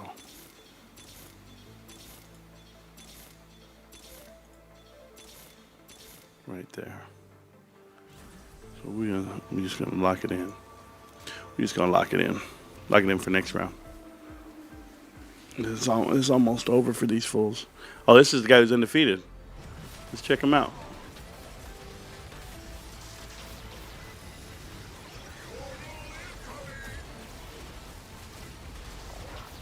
I need more damage.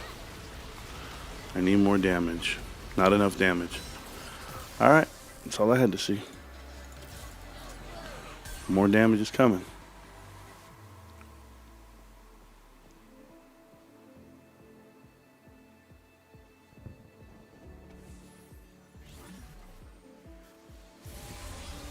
Money.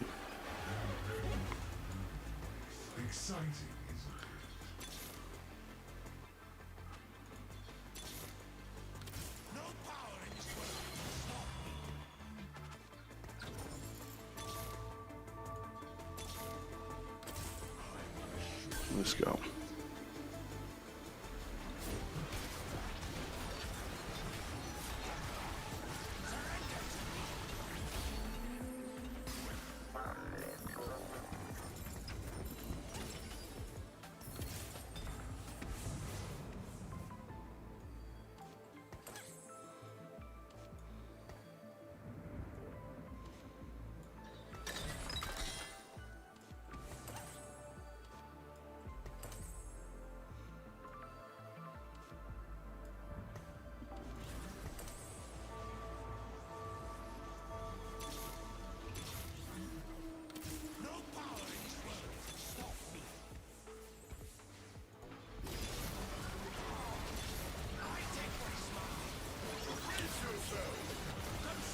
I'm gonna win.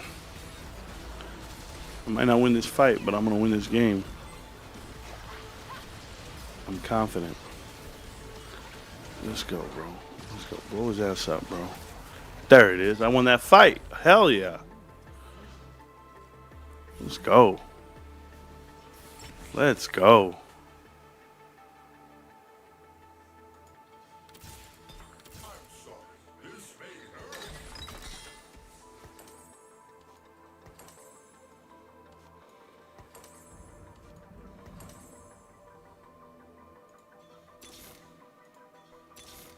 Nope.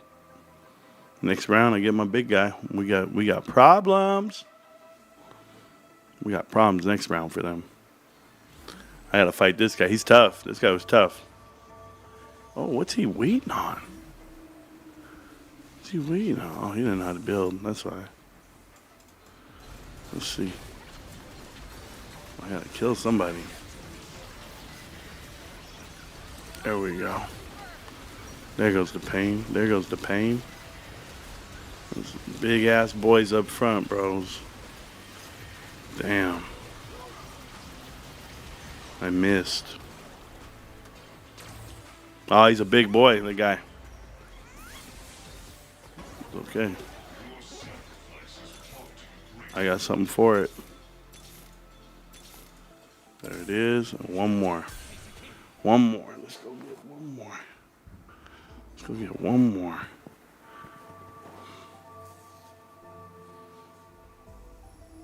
All we're going to do is give the item to him. We are a problem. So we either got first or second, that's for sure.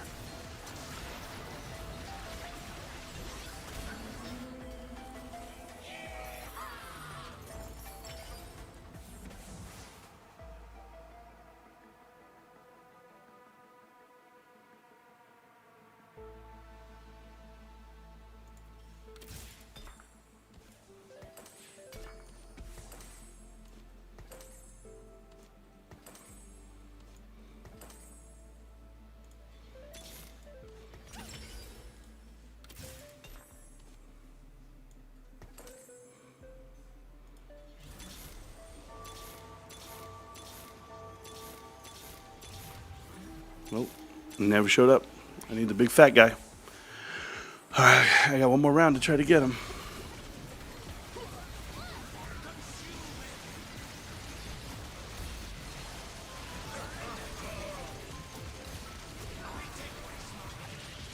Still kicked his ass. Get out of here, bro. You ain't ready. Explain to the people what's going on. I'm winning. That's what's going on. I'm a monster at this game. I built techies. So I go 8 techies with Cyberboss. And I can go 8 techies with Cyberboss because I got the techie right here, the emblem. Those dudes are super powered right now. I put items on them to carry me through. This game's over. This is a 1 round. I got to beat this guy. This guy beat me last round. But I don't think he's going to beat me this round. Oh, shit. What is that back up there? What are those? Hold on. Nah, I should beat him still. I don't care. I know he's stacked up top. But I still should beat him. Let's find out together. Boom. Yeah, wrecking his world, bros. Wrecking his world. Didn't matter. He's doing too much damage. It's over. Got first place. I don't know what else they want me to do. There's nothing else to do. There's no moves to make. There's no people. What is this? All right. Oh, good. Oh, so you're in the game? So guess what you're going to do? You're going to bring in another one. Watch this shit. Look at this. Oh, and I should put it to the back row. I should have moved it to the back row. That's what I should have did. Well, here we go. Hopefully she gets her damn ult off. Let's see if she gets it off in time. Boom, got it off, and she brought the guy in the game. So now I got 2 of them on the map. Yeah. They're killers. Those guys are killers. They really are, but they're not going to do anything. You're not going to kill nobody, bro. First place. I told you. All right, guys, listen up. Damn, that was great. It was a good game. All right, guys, listen up. So I just want to tell you guys right now, I've got to get all my stuff together. I have a week to do it for the giveaway for you. I'm going to do a YouTube video on site at GameStop. GameStop invited me for the launch of the Switch 2. So I'm going to go out there and we're gonna do it on site. We're going to do our thing. So the lines will be long, whatever, but we're going to give people incentive to buy products. We're going to give away slabs. We're going to give away cards. This is to real GameStop supporters. And I just want to thank everyone from the channel who's ever given me free stuff to give away. I'm going to figure out what I can give away. So I'm going to package it all. I'm going to start doing it. I got a week to plan. And that's what I'll be doing, guys. So appreciate you guys so much. You guys have fun. And if you guys want to help, you guys can. You know how to get a hold of me. If you don't, yes, it's next Wednesday, yes. We do have an address that you guys can send things to help out with the giveaways. Remember that the kids get everything from us, and I've always tried to give back as much as I can, and this Wednesday will be no different. So just reach out on the Discord. You can message me on Twitter, YouTube, my Gmail, which is marantzrantz@gmail.com. Whatever it takes, guys. I'm looking for some help because I want to make it as best and big as giveaway as we ever could.